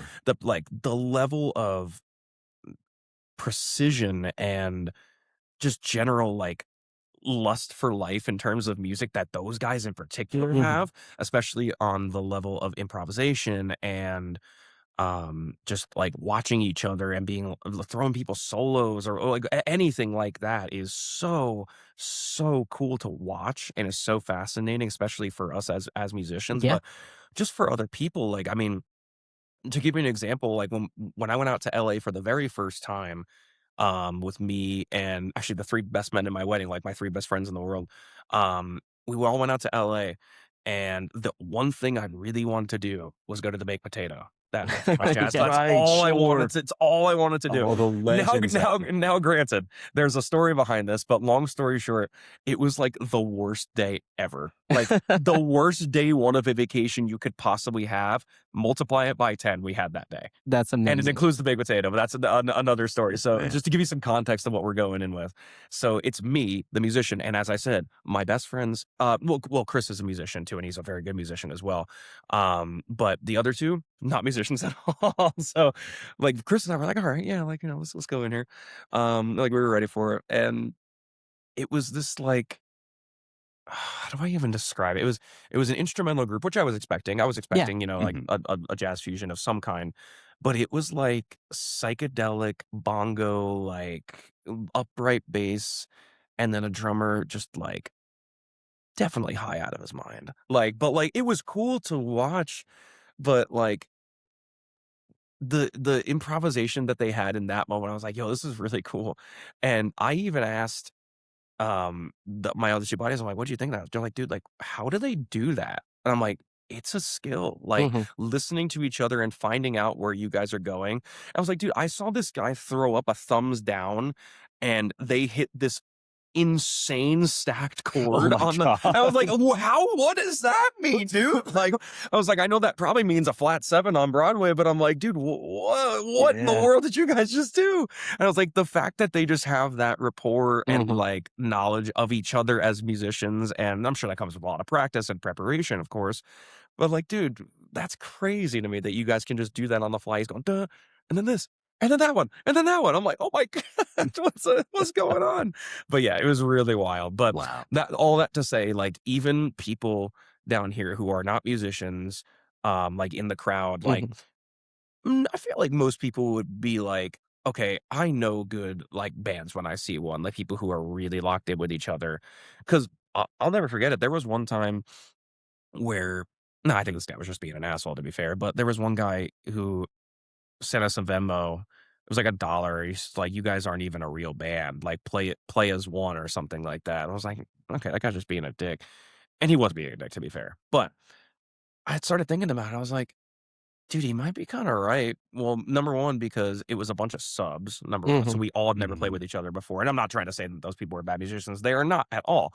But I was like, dude, like we're all just trying to be here. We're all just trying to fucking make it. Like, do you really have to be a dick about this? Yeah. No, like really, come on. But there is like truth to that though. Like if people can pick up on that stuff, like even if that guy was an asshole about it, like I was like, people recognize if you aren't like looking at each other and you're just kind of standing there doing your thing, Mhm. like it's not entertaining. Like entertaining to me is watching a band do their thing. Right. Yeah. Like even if it is a scripted show like of like one of my favorite bands playing a set or something like that. Like I want to go see people who are like totally in cohesion together. Mhm. Like, Yeah. that's what I want to see. And that's what I'm finding a lot on Broadway with visitors. Mhm. I'm assuming everybody's in the room as a non-musician, so I'm just going to go with that. Mhm. Yeah. And what I'm finding is people are really responding to the cohesion, the Mhm. chemistry. Yes. That's what draws them in, is when 100%. everybody's on the same page. It's not the amount of notes you play. I'm speaking to specific people in the world and in the community. It's not the amount of notes you play. It's how you work What them do you in. mean, Brian? No, you're good. I'm kidding. I'm excluding you. No, I am guilty. No. I am so guilty of that. No, I no, tell you We all It's- are yeah, under oh, certain and me too, sure, circumstances yeah. for sure. Yeah, definitely. But I've seen some of my favorite guitar players in town that I even actively play with now get so discouraged after they rip an incredible solo, but no one paid attention. And I Yeah. feel terrible. I feel terrible for them. I do, but I'm like, that might not be what they're responding to first. Mhm. If we're all glued together, then on stage is a full product. Yeah. then. Yeah. Well, dude, even like the emotional aspect, like I would rather see someone, guitar players in general, play 3 notes with a lot of passion and a lot of emotion and do it in the front of the stage so everyone can see it, Yes. than a million notes and no one cares. Yeah. And I love both of those things, especially as someone who listens to a lot of progressive stuff and a lot of like really nerdy stuff. Like, but at the same time, I'm like on Broadway, like again, assuming people in the room are non-musicians, people want to hear what they think they want to hear, which sometimes is just like, you know, like, Yeah. and they want to hear that done really well. Mhm. And I was like, dude, that's what people want. So like, and I have slowly over the last 5 years of playing down here, oh, it's almost 5 years. Oh my God. But I have slowly like gotten Again. yeah. But yes, I love you guys so much, by the way. This is so fun. But yeah, I've gotten to the point now where I'm like, okay, with those Monsters gigs, like definitely like I'm letting loose because that's part of the show. sure. It's Yeah, literally it became part of our show of us just being insane. Like, but we were all insane together. Yeah. And that's the thing. Chemistry, cohesion. If one person's going insane, sure, maybe people will be like, oh, that's really cool. But if we're all doing it together and there's some like stuff behind it, that's crazy. Yeah, right. Like, but I've gotten to a point where I'm like, okay, I'm saving my insane stuff for that purpose, and like we can do that together. But especially now that I'm not doing those gigs, I'm like, I'm really trying to lock in on playing these songs really well and throw in some fun stuff here and there. Oh, Like, yeah. especially with like the emo and rock stuff, like there's a lot of room to throw some fun stuff in there. Like, because it works with Yeah. the song. Mhm. You know, I'm not gonna throw a fucking Gravity Blast into freaking Check Yes or No. You can though. You sure? You sure Yeah. can. You sure? I mean, I kind of can. want you to. I kind of want you to. Listen. Don't gas me out doing that together. I'm gonna do it and get myself fired. Are we peer pressuring you right Listen, now on air? Like, Listen, As the old man in the room, I feel like I can peer pressure you. I mean, listen. Here's the thing. There's a certain gig I play every week that is not with Vicky, and I won't name any names, but I definitely did a little something fun, and it wasn't even that crazy. Like, to be fair, it was just like I did a little like in like some part of the song that did not have like the simplest little thing, and I got shit for it. And I was like, whoa, really? That? And now here's the funny part. I had thrown a like the subtlest, and I mean the subtlest little blast beat feel like like in Kickstart My Heart, which you can make that work. You could do that. Which I'm like, yeah, you can get away with, but I'm like, hold on, I'm getting shit for the fucking Phil from Poison, like yeah, like I'm getting shit for that. Really? Like, of all the things you could have picked, but like, and again, I it's not that big a deal. I was just like, really? That was what I got it for? I'm like, okay, sure, fuck it, okay, yeah. No, But, I've definitely been there where it's like I get being in trouble, but like that's the reason. Yeah, like all the other stuff I did that you should be mad about. Yeah, that's the one that broke it. Yeah, okay. And the Poison fill is objectively a good drum fill. Objectively, subjectively, whatever you want to call it, it's iconic. It's objectively. I know. I frequently end sets like that. I'll go and like that's the big ending. Like, because everyone knows where to hit the downbeat on that. Everyone. Yeah. It doesn't matter who you are. You don't have to be a musician to know that. But I was like, really? That's what got me? But all right. Anyway. Going back to kind of what you were hitting on though, like on a record, physically you can be boring because nobody sees that shit. And you can focus on notes and playing and doing exactly what you feel in that moment belongs there. On stage, you have to cater to all the other senses. So you could be fantastic, one of the best players on the planet. Yeah.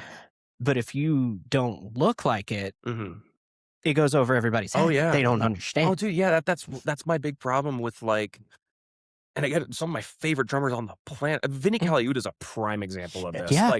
Like he is so fucking good, but 9 times out of 10, he looks like he's solving a fucking math equation, which to be fair, he kind of is. Yes, yeah. But like, I was like, dude, like, give me something to work with here. And I can watch you all day, don't get me wrong.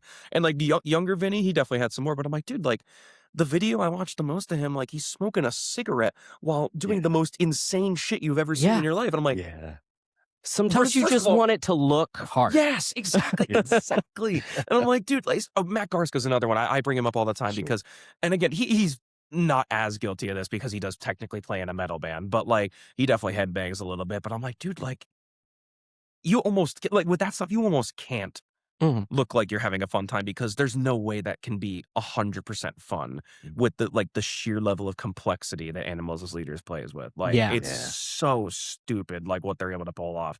But, like, even, like, and I'm not trying to say that I can play this stuff, like, I can play, like, a handful of the things on a good day, on my best day, but, like, even with that, I'm, like, bopping a little bit, like, Sure. like, you can throw some you can headbang a little But, bit like, there, but, like thinking about, like, a guitar solo, like, you yeah. want a very emotive player. Yeah, It Yes. doesn't matter if they've hit the same note 15 times in a row if they look like it's working. yes. And Yeah. here's the thing. Last night, this literally happened last night. We were playing Tin Roof Maid. It was me, Vicky, Leighton Thomas, and Adam on bass. And I think it was during we played Black Parade by request for the first time in a while. And it was Wow. incredible. It was so much fun. Um, and there was this couple in the window just like watching me with like the biggest smile on their face. And I was like, well, I turned around, I was like, "Yo, what's up, guys?" And it's the sweetest, like most timid little Minnesota couple you've ever Yeah. seen. They're like, "We just wanted to tell you, you look like you were having the best time, and we're so happy for you." I'm like, if you come watch me play, I am never, ever, ever sitting still. Mhm. Yeah. Like unless I am literally like playing the slowest country ballad you've ever seen, I am moving. Like Matt Halpern says it, the more you move, the more you groove. Plain and simple. Mhm. Yeah. And it is so unbelievably true. Like even if I'm playing like at home by myself, like if I'm not like moving, it's not worth it. If I'm not having fun, it's not worth it to me. Like I like if I'm playing a gig and the vibe is off, like we were talking about, Mhm. or it's very hard for me not to have fun playing drums. It's damn near impossible, I Yeah. would even say. Yeah. If that somehow is pulled off, I'm like, what am I doing here? Like, which it probably only happened twice in my entire life on a show, and And I'd venture to say it had nothing to do with playing drums. no, absolutely nothing. Like, and Yeah. that's the thing. I was like, dude, like, well, there was one time where I broke the kick drum head, and it took an hour to replace it because no one had a kick drum head in a certain venue. We don't, yeah, but that's a different story.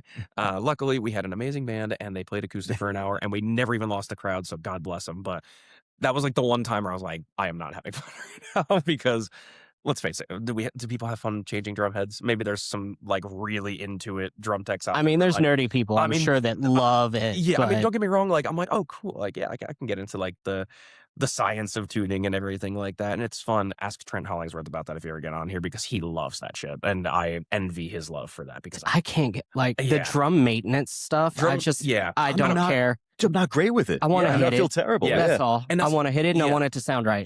Trent is unbelievable. He took my snare drum one time. It's like my cheap little $300 Gretsch, Taylor Hawkins snare, which I love. It's still like one of my workhorse snares.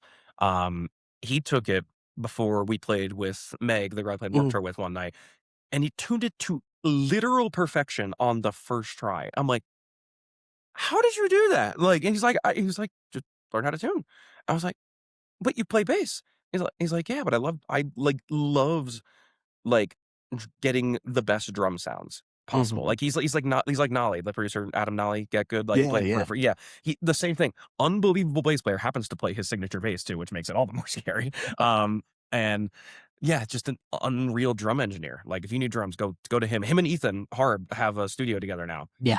And it's looks and sounds fantastic. So if anyone needs drums, go find them. They're That's great. awesome. And yeah, to Trent especially, I was like, dude, like, how in the world do you know all this shit? Like, because I literally, like, I am texting a bass player to find out what drum heads I should See, buy. and that's Like, where my ADHD sucks because Yeah. it's like, okay, I don't wanna learn that. yeah, I just want it to happen, Yeah. and it can't, so I hate this. yeah, exactly. Yeah. Yeah, but and so I again, it goes back to the thing of like I'm starting to get better at doing the things I don't necessarily want to do, but I know I should. So I'm like, all Mhm. right, let me dip my toe a little bit more into this, and that's how I ended up buying drum mics for myself recently for the first time because I want What to. mics did you get? Oh, what did I get? Okay, so on Facebook Marketplace, I found a really sweet old man who was getting rid of Sennheiser E602s, like the ones we pretty much all play on Broadway, basically. Mhm. Mhm. $85 for the two of them. and I have a three-peat, like, a just one up, one down, so it's like, "Cool, toms are done." Nice. Great. And, just SM57 on the snare 'cause duh. And then Sennheiser E902 for my kick, and then overheads, I'm still between a couple, but I think I'm going SE for the overheads because I really like the way they sound. Because I use really dark Zildjian cymbals, Mhm. and I love the way those just, like, sing with those, like, in the videos I've seen at least. So I'm kinda doing mix matching. I've never gotten into this stuff before. I am so new to it, so if anyone's got any tips, please let me All know. of it is Yeah, so overwhelming to me. Like, it's I know because I should and need to, and that would, like, open up a whole new world, oh, but I'm yeah. so scared of it. Well, that's the thing is I'm like, I technic if you wanna get really technical with it, I got a music business degree with an emphasis in audio engineering in Mhm. college. I know my way around a DAW. I can get my way through any DAW in the world, but, like, the actual science of recording was something I never expected to learn, but dude, I was in studios miking drums and miking instruments in many different capacities, like, year 1 at Belmont, which was awesome, and it was like, you wanna talk about, like, something I never thought I'd, like, fall in love with all over again, it was that, because I kinda hated it in college. I was like, "I don't wanna be an audio engineer, I wanna just play drums," and Mhm. I'm still sort of in that same camp because performing is my love, like, that is what I love to do, but now that I'm getting older and I'm like, "How else can I offer myself as a performer?" I'm like, "Okay, well, technically, if I'm playing a song and getting good takes of it, I am still technically performing, I'm just performing for myself," which I also love doing, Mhm. because, dude, I'll be real with you, half of my practice sessions that I, like I don't wanna say I waste time because I don't think there's a such thing as wasting time doing No, something. playing is still Yeah, playing. yeah, playing is playing, and you get better every time you play something, Mhm. Yeah, I period, agree. but, like, I'll just I'll just fucking throw on an album and just play and see how far I can get without messing up. Mhm. Like I did that the other day with Mars Volta, freaking Bedlam and Goliath. I was Oh, goodness. Wow. dude, like I obsessed over that album when I was a kid. I was like, you know what, dude, I haven't like done this in a while. Let me see if I remember some of this. And I got pretty far without like hitting a part. I'm like, oh, Thomas Pridgen's not human. Okay, I'm not gonna worry about that one for now. Right? Yeah. Yeah. But Screw him. no. Actually, real quick side note, my first kit that I had that was mine that wasn't my dad's, and my parents actually helped me, get before I went off to college, was a kit that Thomas Pridgen actually owned very briefly. Nice. Whoa. It's a very long story, but basically there's one particular video that DW Drums and GoPro, did together, and he was playing this, like, really cool yellow DW, it's like 2 up, 2 down, with a 22 by 14 kick, 10, 12, 16, 18-inch floor tom. Yeah. Um, and it was so cool. It was a cherry mahogany shells, but anyway, um, I ended up getting that kit, and I actually ended up selling it recently, and literally only because I was scared to bring it out of the house. I understand Yeah, that. and I was like, "Dude, like, I can't," like, every time I took it to a show, I was shaking. I was like, "Please, no one touch," like, 'cause I never wanna be the guy who's like, "Oh, you can't use my kit." Right. The first time I let someone use it, they got a dent in it. I was like, Oh, fuck. Like, and I know it wasn't even their fault, to be Mhm. fair. It was just like they hit a thing and their snare knocked into my tom and it took a chip out of the pan. Like, oh, man. Like, and man. it was not their fault at all. It was Mhm. like literally it happens to everybody. Like Yeah. it happens to me. Like, but yeah, after a while I was just like, I can't do this anymore. Like it's literally anxiety inducing. Yeah, Yeah. I don't ever want to own equipment I don't feel Yeah. comfortable using. Yeah. Yes. Cause like, and that's the thing. I'm like, if I were a guitar player, that's a different story because I hold it. I know what I'm doing. I can Mhm. get strap blocks. I can get whatever it is I need to like hold this thing in place. I laugh at Trent all the time because we were doing a music video shoot together and he literally, I'm not joking, is chucking his bass like in Oh, so many different directions. I was like, oh boy, you got a lot of trust in that thing that I would not have. But I'm like, you are still like, if you know what you're doing, you're in control of that. With drums, you're a stationary object. People Mhm. can knock into you. People can obviously not on purpose, or at least most of the time not on purpose. I've heard stories of flying cymbals, but Mm. yeah, Yeah. yeah, but Fuck that guy. yeah, fuck that guy. But yeah, like I couldn't live with the anxiety anymore of like having to deal with that, which low key kind of ended up in a cool situation because I sold it. I ended up getting a lot of cymbals I really wanted, which was really cool, and I ended up getting a snare I really wanted, and a cool set of pedals, and a cool seat that I really wanted. So it was kind of like, oh, I probably should have done this a while ago because it actually gave me a lot of flexibility to get the gear I wanted for Broadway, which was really cool. And it kind of set me down a path where I was like, okay, now I can go get a kit that like I don't want just because my favorite drummer owned it. Yeah. Which again, so cool. Don't get me Oh, wrong. yeah. Like it's so cool. But I was like, I couldn't possibly justify holding on to that thing much longer. But anyway, yeah. But now that you're doing the whole building a studio and could have had a stationary studio kit that you didn't have to worry about, life's kind of like, hey, remember that problem? Yeah. But here's the thing, and I'm like, I would have had to buy so many more mics, and I honestly wouldn't have had room. Like with the way I have it set up, I wouldn't have had room for that big a kit. So I'm like, all right, I'm kind of happy that I have now because I have a Pearl reference now, and I'm really happy about it. So, nice. So I started my drumming career on a Pearl Export. Same actually. That was what my desk kit was. And years, yeah, like that's a workhorse kit. You can do everything with that kit. Like it's great for price point, like you can throw it through a window, it'll be fine. Oh yeah. And I haven't had a Pearl kit since then. And I think my next kit's going to be a Pearl. I think I've always felt more comfortable on a Pearl kit. Pearl feels like home to me. I know it sounds dumb, but like when I was growing up playing my dad's, because it was a Pearl Export, like, and it was huge, but still, like, I was like, there's something about it that just felt so good. And I'm not a Pearl endorsed person at all. I'm not an advertisement or anything. Nobody is getting paid to say Pearl on this list. not this one anyway. But that being said, Pearl, give me a call. Yeah, you can talk about it. Yeah, listen, I got very lucky, and when I sold that thing, I bought a Pearl Masters Sparkle, and it was really cool. But after that, I sold it and got a Tama Star Classic. Make a long story short, I met a guy at Guitar Center who was really cool to me and was able to get me really cool deals. And I don't know if I should be saying that, so I'm not going to say his name. But he helped me get that Tama. Make a long story short, it showed up with a cracked rim on the bass drum hoop. So I was like, oh, that's not good. And the guy, he wasn't there the day I got it. And the guy who opened it up, he's like, hey man, like, I don't know if we have another one of these kits, because it was like kind of like a weird finish they don't make anymore. I was like, well, like, can you give me some money to go get another bass drum hoop, I guess? Because like, you kind of broke it in shipping, Yeah. And they weren't very cool to me about it.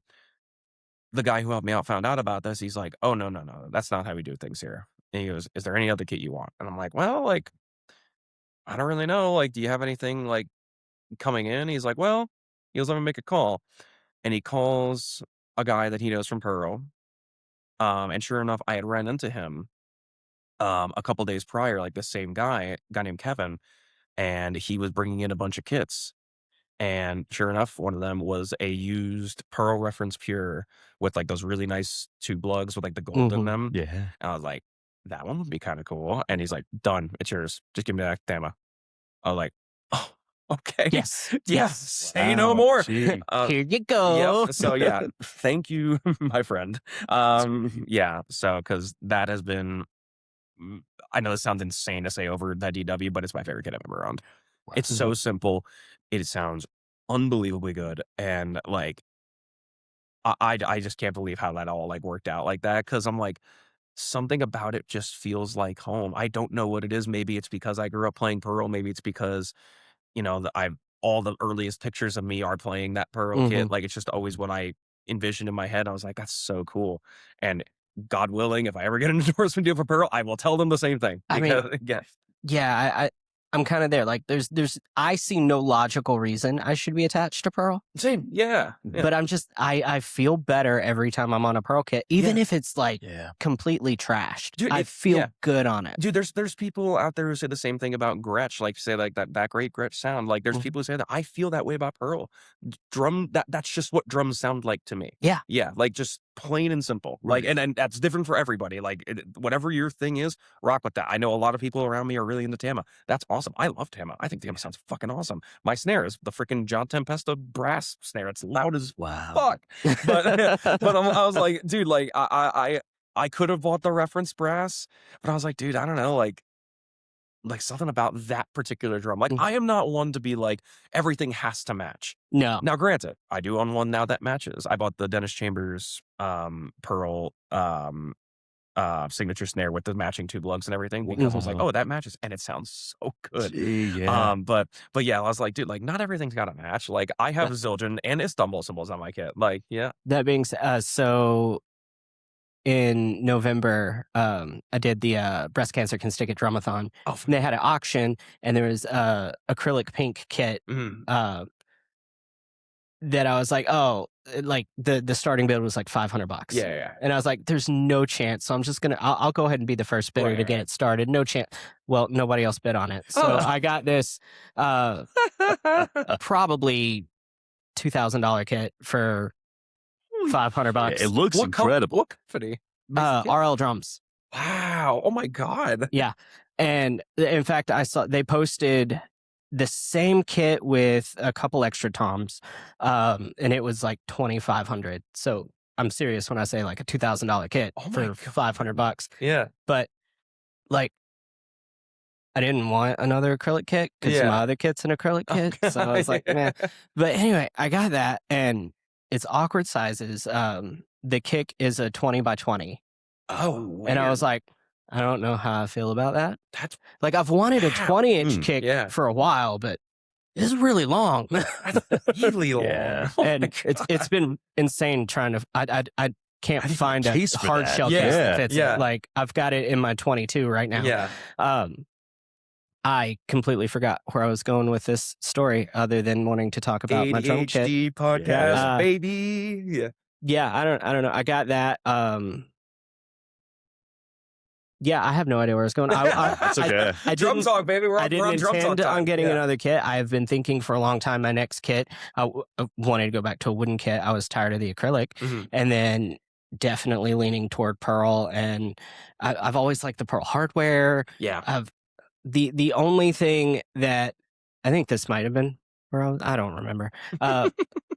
A lot of the pearl finishes seem very basic to me until you get into like the really like that high end stuff. Dude, the reference that I had when I first looked at it, it's like a cream white. That's like my favorite. I love like that cream off white color in anything. I love it.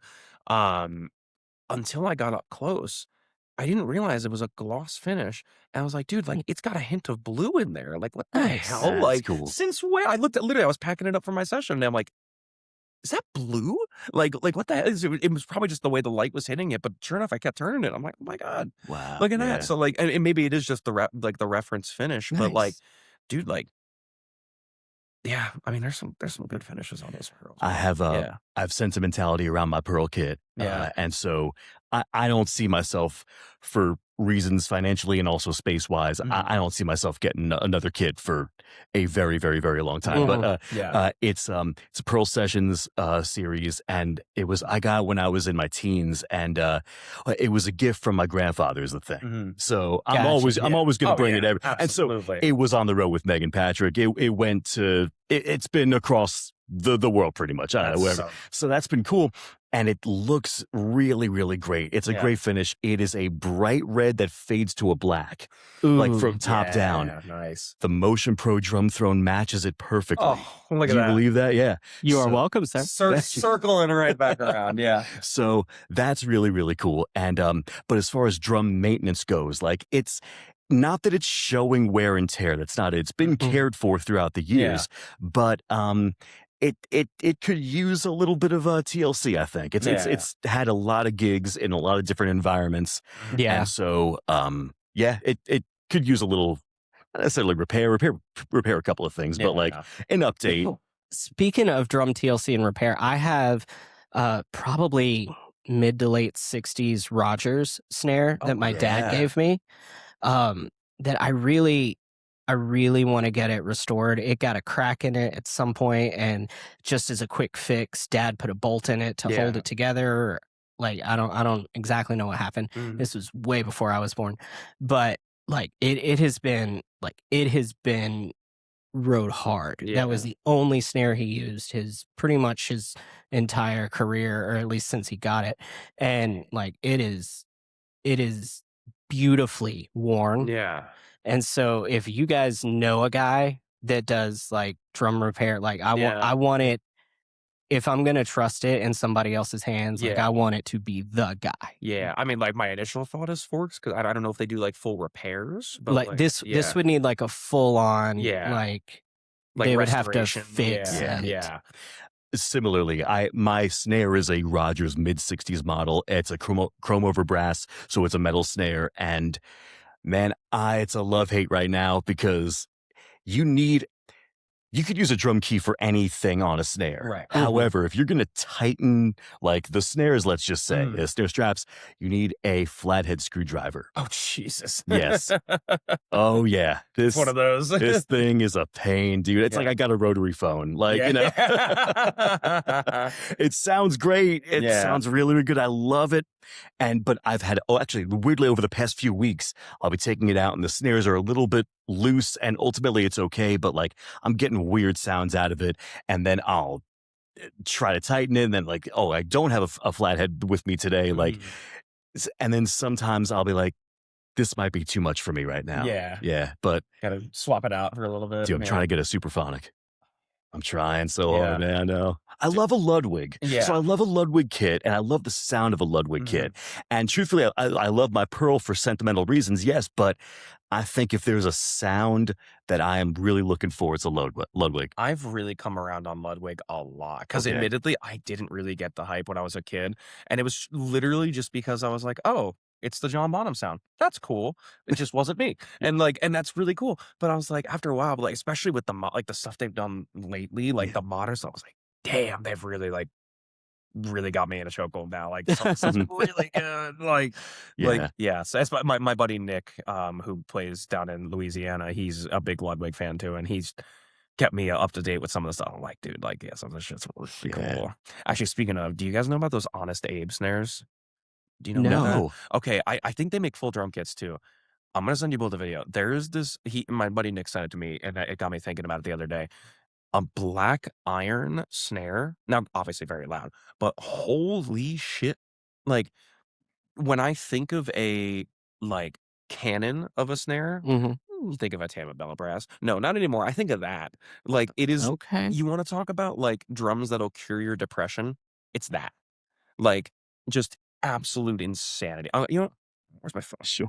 We're gonna get some ASMR up in here. Hang on. While you're bringing that up, yeah. So as far as loud snare drums, not a big fan because I like to play personally with dynamics and stuff. I played a gig. What are those? I don't know those. We're drummers. We don't do that. It's like keys. We don't have to worry about it. Yeah. My one friend had a Black Beauty, but like he had just got it. He was like, "I need you to play on this. Like you're gonna love this. You're gonna love this." Oh man, I'm not into it. Yeah, dude, I'm not into it at all. Honestly, I get it because me being in the heavier side of music world, like that's the typical studio snare. It's loud. It's like it is known for tuning versatility across the board, and like you beat the crap out of it, and it still sounds incredible. Yeah. But dude, hang on. I think sure. You know, while we're never mind. He's got it. I got it. Listen to this thing. Whoa. That's medium. Hey, let me find the high tuning because that's what really blew me out of the water. Because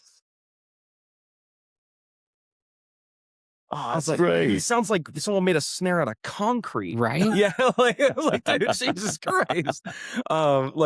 It blew me away. But anyway, I had to throw that in there because it's like what I've been thinking about. It's $3,000 by the way. I'm never gonna buy it. Oh goodness. Okay. Yeah. So yeah, I just remembered where I was going with the pink kit story. Hold on, I gotta throw this in. Yeah. So, got the pink kit and everything. I've started using it out on road gigs. And my girlfriend asked me the other day why I don't use the snare drum with it. Yeah. And because you were talking about matching snares, that's where click, Yes. boom, everything's back together. And I told her, I was like, the easiest way to determine if a drummer is a novice is if he has the snare that goes. Oh yeah, exactly. Yeah. If he hasn't swapped snares yet, he's beginner all the way. Or he just got the kit and he's like, all right, well, you know. Honestly, you know what it is? I remember that there was a guy playing in Vegas at a casino. And I was like, oh my God, that's the first time I've seen anyone use a matching snare with a kit. But it was a jazz kit. It was like a really well-tuned jazz kit too. Yeah. I was really blown away by the sound of it too, because I'm pretty sure it was a Slingerland. But Nice. yeah, I was like, dude, you can't go wrong with that. Yeah. I'd like to quote a drummer that was in the community, in like the metal community and stuff, and he said in a YouTube video, and I will never forget this quote. It's one of the best lines I think ever uttered in the English language. Oh no, I'm scared. If your snare matches the rest of your kit, you a punk ass bitch. Yes. Which I agree with. Yeah. Oh my God. Yeah. I mean, honestly, yeah. Like I don't know if I've ever had a kit that had a matching snare now that I think of it. Yeah, I don't think I ever did because all the kits I ever bought were just shell packs. Sure. So yeah, which Yeah. is totally fine. Yeah. But oh yeah, dude, I know we just got into drum talk, so sorry for the last 30 minutes. If anyone, I'm sorry, or you're welcome. I Six guess of our listeners are cool with this episode now. That being said, we do need to start headed toward the wrap up. Yeah. But you mentioned video games. And did you block off 15 minutes for this? Yeah. What have you been playing? What are you interested in? What's on your radar? What's going on? It's been fun. Have a great. We'll see you on the next episode. I'll see. All right. I just got done playing Returnal. Nice. The PS. Have you played that? Mm-hmm. Okay. What the fuck? Like that is one of the craziest. I don't even want to call it a story. It's more of like a mental social experiment. I'm not sure what it is, but it's cool as shit. Dude, I was like, I was playing it. I'm like trying to piece it together. To explain this. Wait, what's it called? I'm sorry. Returnal. Okay. It's if you know the term roguelike. So basically every time you die, you go back to the beginning and you lose all your progress. Okay. But it makes sense in the context of the game. So basically, to keep it short, you're an astronaut, you crash land on a planet, and you weren't supposed to come near this planet, like for reasons that the story explains. But basically, you go out into this planet and you find, dead bodies of yourself, and you're like, yo, that's weird. And then you die, and then you go back to the beginning, and then you find your dead body again, but you find little scout logs that are trying to explain what's going on. Mm-hmm. But as the game progresses on, she goes completely more and more insane because she's just dying over and over and over and over, But so the mechanic of the game itself is baked into the story, and it's really wild. Yeah, it is. Yeah. I was. There were even parts of the game. It's like a twinge of horror. Like it's like if Groundhog Day were a psychological horror film. Exactly. So not like the jump scare horror game. No, like, no. Okay, good. There's good. a couple things I was like, whoa, okay, I was not ready for that. It could have been. It very well fucking house, man. Dude, every time I walked into the house, my fiance could attest to this, I was like kind of peeking around the corner. I'm like, I don't like this astronaut spaceman. Why is he staring at me? You're like, because I don't typically do horror games, but like there's some where I'm like, I have to play this just because I need to experience it. And Saros is on my radar, the follow up to it. And I'm like, all right, I have to play Returnal. I have to get myself through this. And typically I am not a difficult games person. And Returnal was the first one where I was like, okay, I gotta like lock in for this. Cause like I play sports games with my friends. That's like my typical thing. But like if I'm by myself, it's single player story driven every time. Yeah.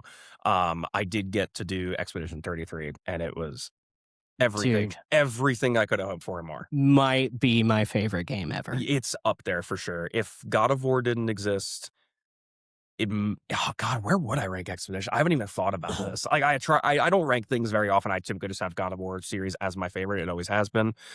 But man, dude, I don't even play. I don't play JRPGs like ever. That was my first one. I don't anymore because they've gone so far away from that traditional turn based. Yeah. And this one, it scratched every itch I needed it to. It was amazing. And that's the thing. I was like, I didn't know anything about it going in, and it was the first time because I keep up with gaming news and culture, and like I very much like ingratiated into that world. Like if I was not doing music, I would be a video game designer. Like that would be I would like I am very very passionate about it. And I love the mechanics, and anytime there's like a documentary of like how this thing was made or the voice acting, I'm like I am watching it. Like that is what I do. But yeah, it was just insane. I was like, why is this game from a bunch of random French people getting so much attention? I guess I have to play it. Like, and literally from the outset, I was like, oh my God. And this is the first act of the game, so I guess I won't spoil it. Charlie Cox plays the main character. He voices the main character.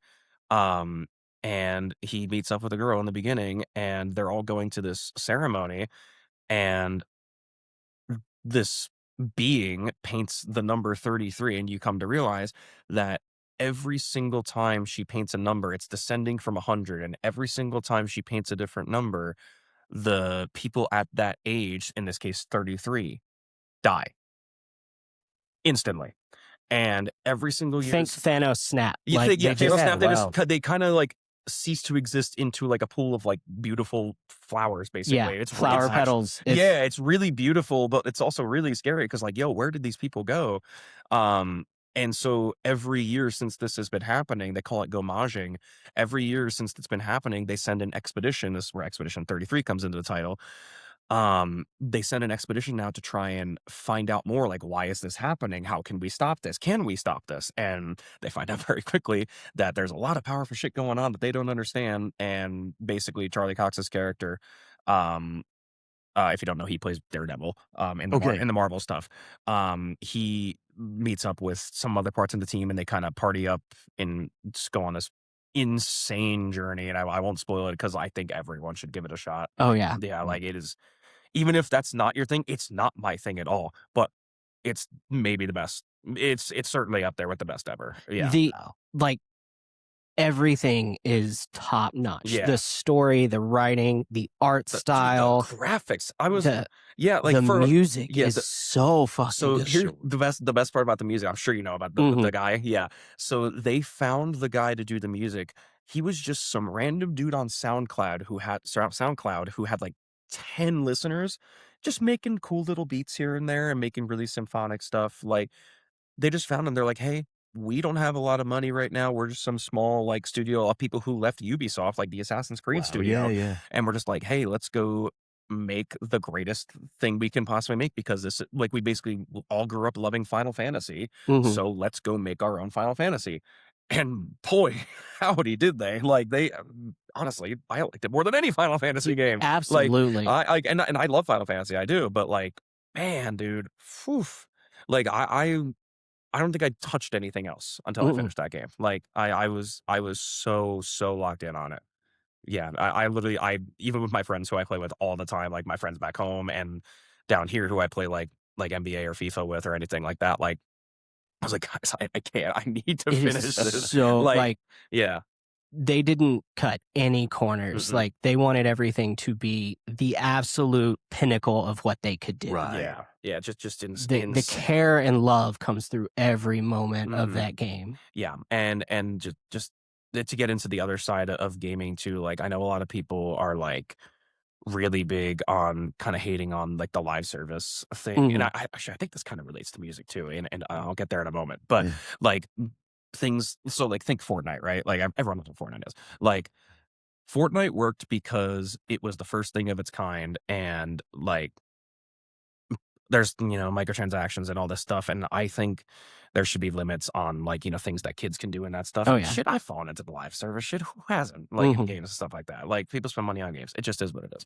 But the reason Expedition 33 worked so well is because it came at a time where I think, and you can chime in on this too, Bobby, I think a lot of creative things in the world were just kind of stagnating. And because of like how corrupt and shitty the world can be at times, like people fell into, let's just use AI music as an example. Yeah. I'm sure we all shared the same opinion. If you are trying to put out AI music, fuck you.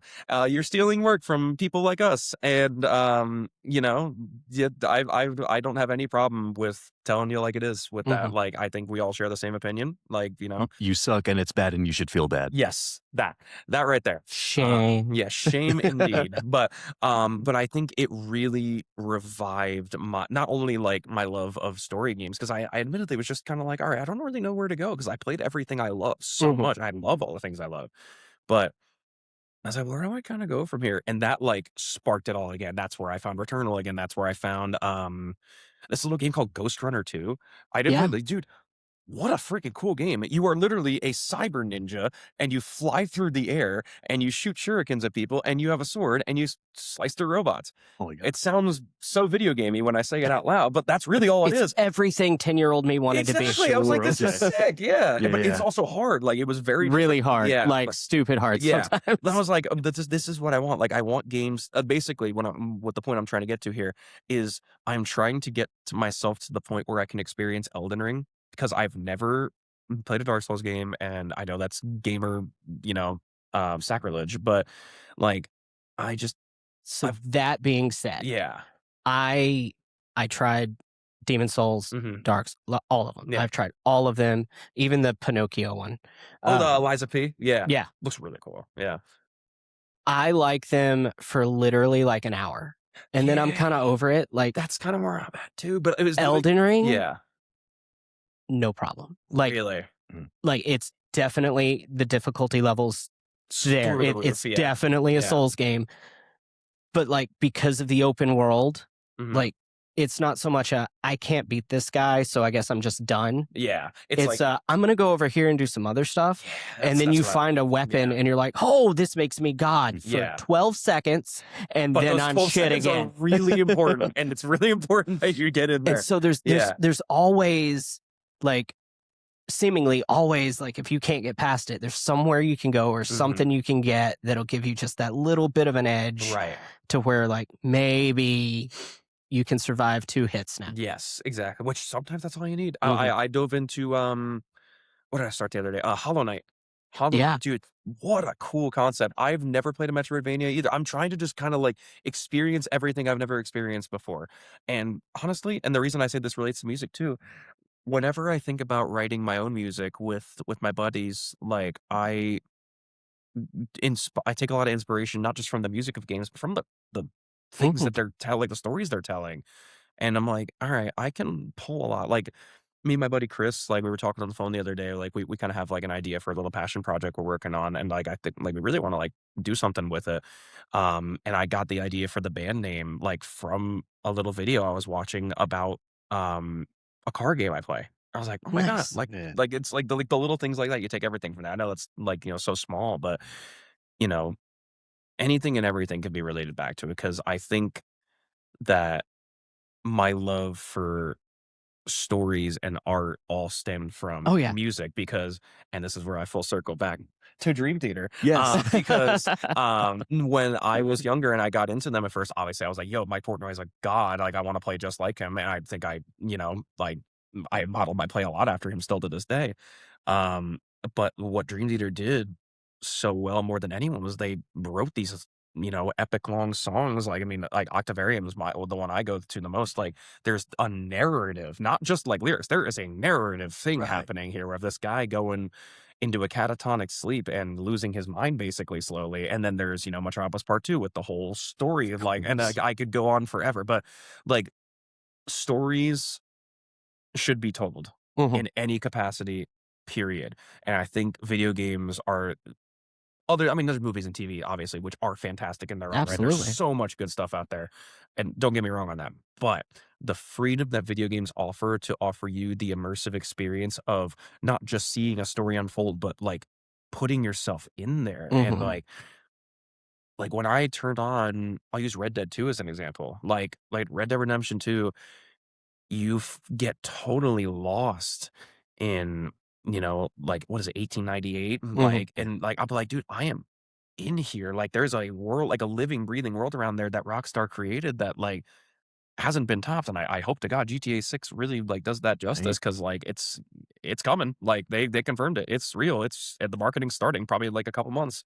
So I mean, the marketing started 30 years ago, I feel like. Yeah, that's very true. But like, yeah, like the actual like, oh my God, no, there's actual commercials like being now, which is really, I have my one guy I like keep in contact with on Twitter, who I'm not going to name because I kind of get a lot of my gaming news from him. So I'm going to be like, just in case. He's like, yeah, like there's people on the sets like making commercials right now. So wow, it's not getting delayed anymore. That's good. That's good. But to kind of hit on your point, like video gaming opens you up to being able to experience settings and stories, and even though they can be absolutely fantastical, they're all rooted in real emotion, real ideas, real things that people experience. And I think that you get just as much culture and diversity out of video games as you would visiting other countries and learning 100%. About other cultures. And like I credit RPGs for teaching me how to read. I didn't enjoy reading books, but I had to read to know what the freak I was supposed to do next in the video game. Yeah. And those dialogues, they're so incredibly well written, and the stories are so... They're not kids' games. Like, they're so well presented, and my vocabulary I wouldn't have without video games. My understanding of so many things, like, my education level would be 30% less minimum if it wasn't for video games. Oh, dude, I think about it all the time. Like, my first, like, I guess technically my first RPG was Pokemon Emerald. And like, I'm still a huge Pokemon fan to this day, but I was like, dude, what do you mean that there's two evil factions of bad guys who are trying to rebuild the world in some other image that's rooted in some divine conspiracy? I'm 10-year-old me's looking at me like, what are these guys talking about? Just give me the Pokemon. This is insane. And then you grow up and you're like, motherfuckers. Yeah, I was like, you're telling me there's some existential crisis in Pokemon? That's kind of crazy. Right? But I was like, dude, everything's rooted in reality. And I mean, look at God of War 2018. Cory Barlog, the guy who made it.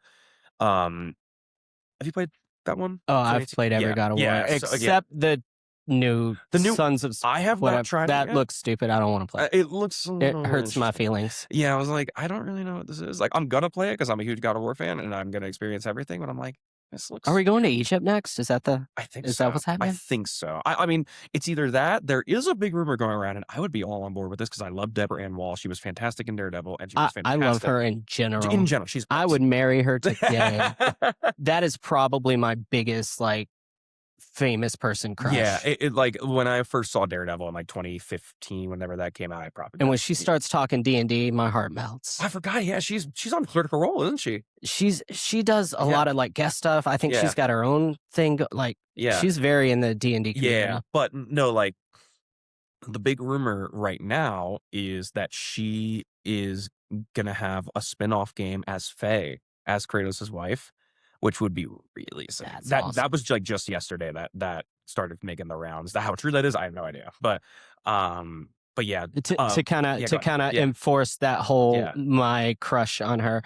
Like, the second she popped up in the God of War games, I was like, is that it? Yeah, that has to be her. When I heard her voice, I was like, no fucking way. Like, yeah. And then Google was like, and I was like, fucking no. Yeah. Yeah, and then you and that's like, you literally like see the character, like when you finally meet her in like that dream sequence in Ragnarok, you're like, oh, that literally is her. They didn't do anything to her, right? Like, as a character model, no, it's just Deborah Ann Wall, right? Yeah. But yeah, speaking of really cool games, and I know I'm rambling a little bit, but that game Crimson Desert coming out in a couple weeks, man, holy shit, that looks fucking cool. Like, is it? I'm so like, I have anxiety over this game because like it could be the greatest thing ever made, or it could be trash. So to fill in anyone who doesn't know, so think Game of Thrones. Okay. Everything you could ever want in a medieval fantasy. I mean everything. You can fly a dragon. You can pilot random, like, Trojan horse mechanical looking thing, but you can also do sword fight, but you can also start a family, but you can also do everything you could ever possibly want. And fishing. All in one game.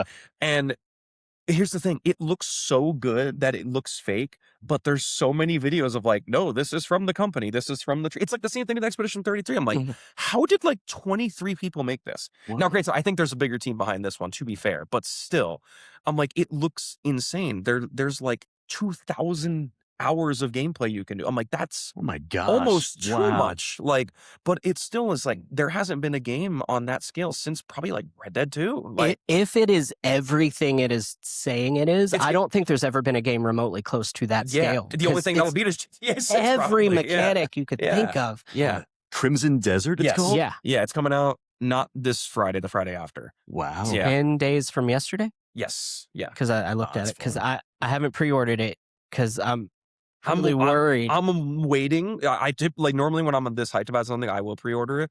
But like, I'm just waiting. Do you know the channel Gamer Ranks? Yeah. Dude, I wait for that before you buy almost every time. Like, if there's something I'm not sure about, because they are so good. Like, it's how I look at video games. Yeah. I look at them very like, okay, here's the good, here's the bad.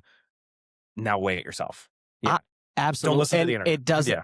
it's not persuasive. Yeah. Because they're like, I didn't like this. But if you don't care about that, then this is great. Yes, they're Yeah, so good. I met Jake Baldino one time at what was it called? The tattoo convention. Here in Nashville. I was like, what the hell are you doing here? And he's like, dude, I like coming back and forth through here all the time. Coolest dude ever. Like I chatted games with him for like 10 minutes. Nice. Super cool dude. Yeah. And that's how I ended up like getting really deep into that channel. But yeah, I could go on forever about the hype for that one. And Forza Horizon 6 looks dope because I love cars. But anyway, that's my video game talk. Real quick, Yes. did you play Resident Evil? I've never played a Resident Evil game. Oh my God, you would love them. I know I probably You would love them. I know. All right, so Yeah. I know you said you didn't like horror games too much. Not typically, but I played Alan Wake 2. I got myself through that. The horror aspect of Resident Evil is kind of awkward. Like, they're really good at building up the anxiety at the very beginning of the game. And then you get immersed into the game and kind of understand how the mechanics. So the jump scare, this really bothers me part is over in like the first 20 minutes. That's fair. And then it's creepy and scary and the creepy aspect and a couple of jump scares here and there, but they get you in that first opening sequence. Yeah. In the newest one? In all of them. Yeah. It's very formulaic in how they do it. There's a lot of very similar pacing and stuff. But the new one, they tried it before with Resident Evil 6 having different character play styles and each narrative feels different. But the dichotomy of this one is you have this sweet little girl that's like scared to death. And when you're playing as her, like, it's scary. You don't have resources. You can't really fight zombies like a hero. Right. Like, you're just trying to get through and survive.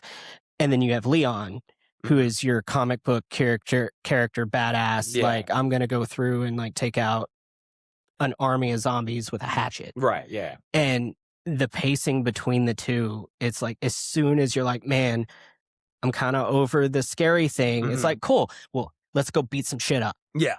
And it's like, okay, palette clean, let's go back to creepy. That's pretty cool. That's a cool way to look at that, too. So good. Did you ever play Alan Wake 2? I did not. Okay. So that's the one horror game I played, and it's only because Remedy might be my favorite studio, just in terms of how insane they are.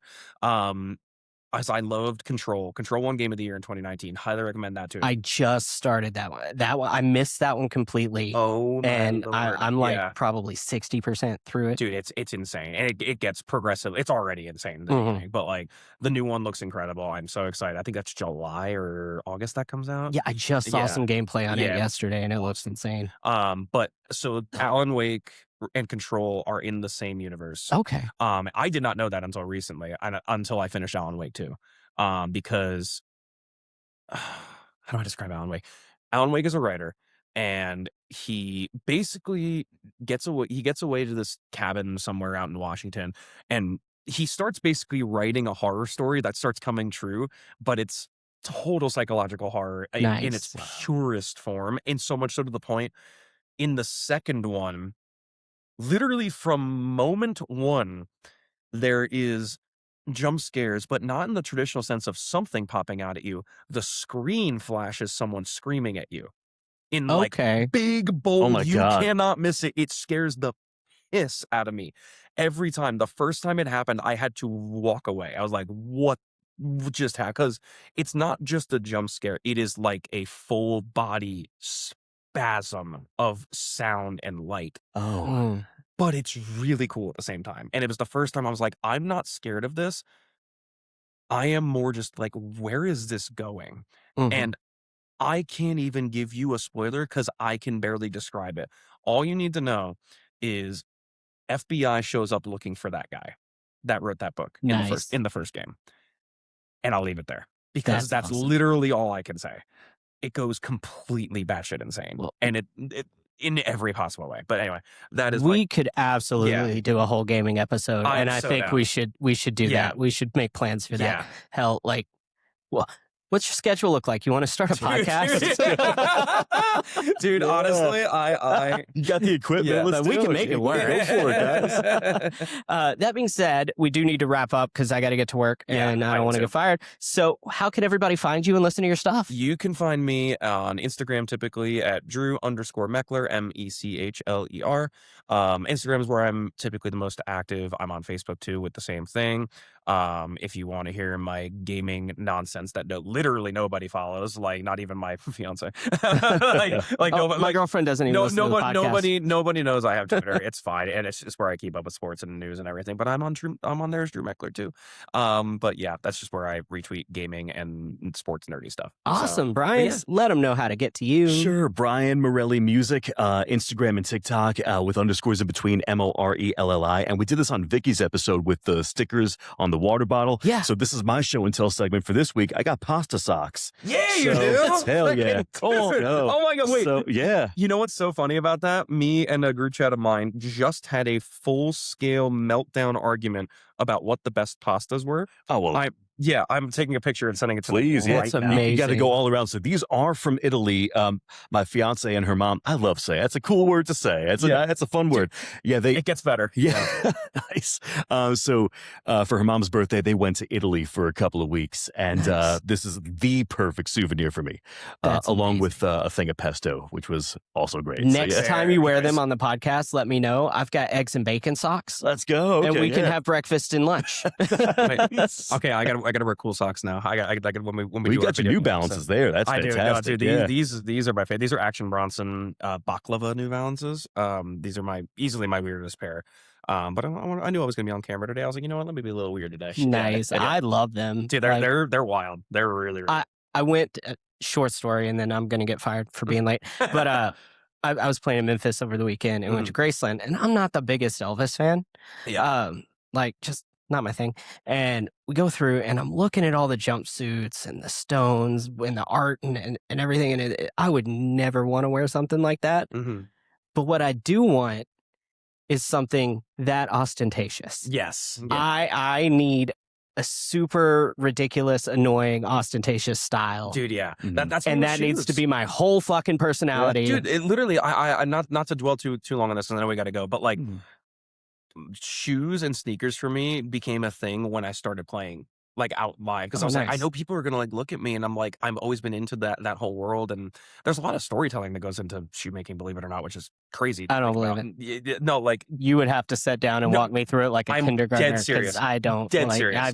There's a reason these things look like this. I'm dead serious. Shoes annoy me. No, dude, I will change your mind in an hour. But we will talk. Yeah, we will talk. But anyway, no, literally, I was like, what is something I can do to express myself? Because I'm like, I can wear cool shirts all day long. Like, I got a nice big freaking, what do I got? I don't even know what I have on her here.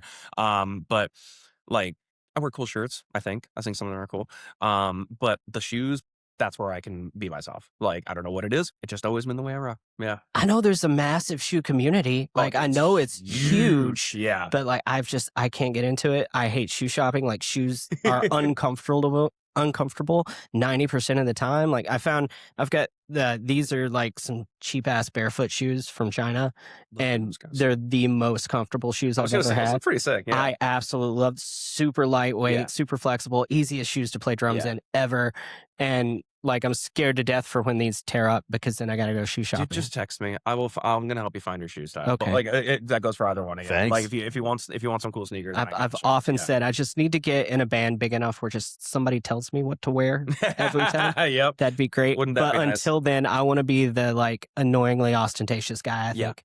That's me, which means I need to bring the pink hair back. I need to go with the pink tinted. With fake hair, dude. It's coming back. Yes. Dude, I need to find a barber that doesn't suck. So I've got a buddy, but he's never in town because he does Nate Bergatsky. What does he really? Yeah. Wow. He's his barber, and so he goes on the road with him all the time. That's cool. Does the whole team, like whole 9 yards. Awesome. Yeah. So he's never in town and available, and when he is, like, he's worth it, but he's expensive and I'm broke. But he's a good buddy of mine, super sweet human, love him to death. He was on the podcast quite a while ago. I think I remember him. Yeah. What's his name again? The barber. Oh, Miller. Hold on. You asked me, so I went blank. Last name's Miller. Yeah, I know. I know the name. I know I could see his face, but yeah, I remember that episode. I keep looking at Brian, so I keep saying Brian, but it's not Brian. Yeah, I remember the episode so much. Yeah, and names are hard for me. Yeah, I get it. But I know who you're talking about. Long story short. Super great dude. If you haven't listen to that episode. Go find it. He's amazing. We talked about homeschooling kids. We talked about life as dad. Like it was a good one. We talked about similarities between our careers with him traveling and being on the road as a barber. And he comes from a musical family. His dad played music with my dad. So that's how I knew him. Yeah. And so that was super cool. Wow, what a world. Yeah. And he plays a little bit here and there. And like music was kind of his first thing. And then talking about art and stuff and how like he relates to people and how he doesn't listen to necessarily what they're telling him, but he tries to figure out the vibe of what they need and what they want out of their cut. Yeah. And it is so much the same as reading an audience. Yeah. And there's so many parallels that was super cool. So check that out. Oh, that's cool. That was one of my favorite episodes, definitely. Yeah. That being said, you can find me at Story of Bob or Story of Bob Music everywhere. And you can find the podcast everywhere, including YouTube. We have the videos up on YouTube now. So that's fantastic. Getting that to work and being consistent seemed like it took way too long, but we got a guy now. And we love him. Welcome back after a month of being absent because of illness and touring and all of that. And eventually we'll have him a mic so he can comment too. I gotta. If you would like to donate to the podcast, we need some new equipment. So just hit me up. We'll make it happen. If you give me money, I will take your money. Hell yeah. But no, check out all the socials. Share it with your friends. If you've got questions, let us know. I want to make sure we're putting out the information that you want, the ideas that you need, the directions, everything. Like, who do you want to see on the podcast? What information do you need? Like, what can we give you? I want to be a big part of the community and give back as much as I can to the community that has given me literally my whole life. So if there's anything that we can do to help with that, please let us know. We want to be your friendly neighborhood podcast. Yeah, baby. I guess with all that being said, check out everything. We'll have the video up so you can see the really badass. They definitely look like Ninja Turtle shoes, Dude, and I they love look like them. the Ninja Turtles threw up on a shoe, like in the best possible way. I do love that color scheme, even though I feel like it shouldn't work at all. No, that's the thing. It shouldn't, but it does. I love it. Yeah. So check out the video on YouTube. Check out the podcast wherever you listen to podcasts. Home is Spotify, but I don't really care if you're listening. So wherever, I don't care. And we're all about to play drums now, which is cool. Yeah, we're all going to work. So, you guys have a great one. Thanks again so much for being on the podcast. Thank you, Drew. That was thank fun you time, both. man. I love you both very, very much. You too, yeah, you're one of my favorite humans, and one of like the 5 people that when I see you, I just want to give you a hug. Can we get a hug on camera? Oh, absolutely. Yeah, let's go. Yeah. Wait. Group it. Wait, get it. Come on. Come here, boys. Slam it. Hey, be fucking nice to each other. Be nice to each other. There is so much fucking ugliness in this world. Do not be an ugly person. Be the kindness you want to see in the fucking world. And I love you all. Yes. Rule number 1, don't be a dick. Rule number 2, effort goes a long way. Effort goes a long way. And when you're on stage with people, or you are working with people, or you're just at home with your family, tell them you fucking love them, man. Mm-hmm. We don't know how long we have here. Like everything is limited. Like whether we like it or not. Like we're all not going to live forever. So just be cool to each other. Do cool shit. Do cool podcasts with each other. Make cool music. Don't be scared. Don't be scared. Don't sell yourself short. Like I sell myself short all the time, and I am kind of rambling right now, but I just want everyone to know that going to be late to work. You are all loved. You are all appreciated, and don't let anyone ever tell you otherwise. I heard a great quote the other day. I'm going to share it, and then I've got to stop recording. Are you doing it to be great or to not disappoint? Whoa. Ow! That's a good one. Yeah. That one hit me somewhere, like right in the gut. Oh, yeah. We'll talk about that more next time. Yeah. Love you guys. Love you guys. Have a good one. Thank you all so much. Of course.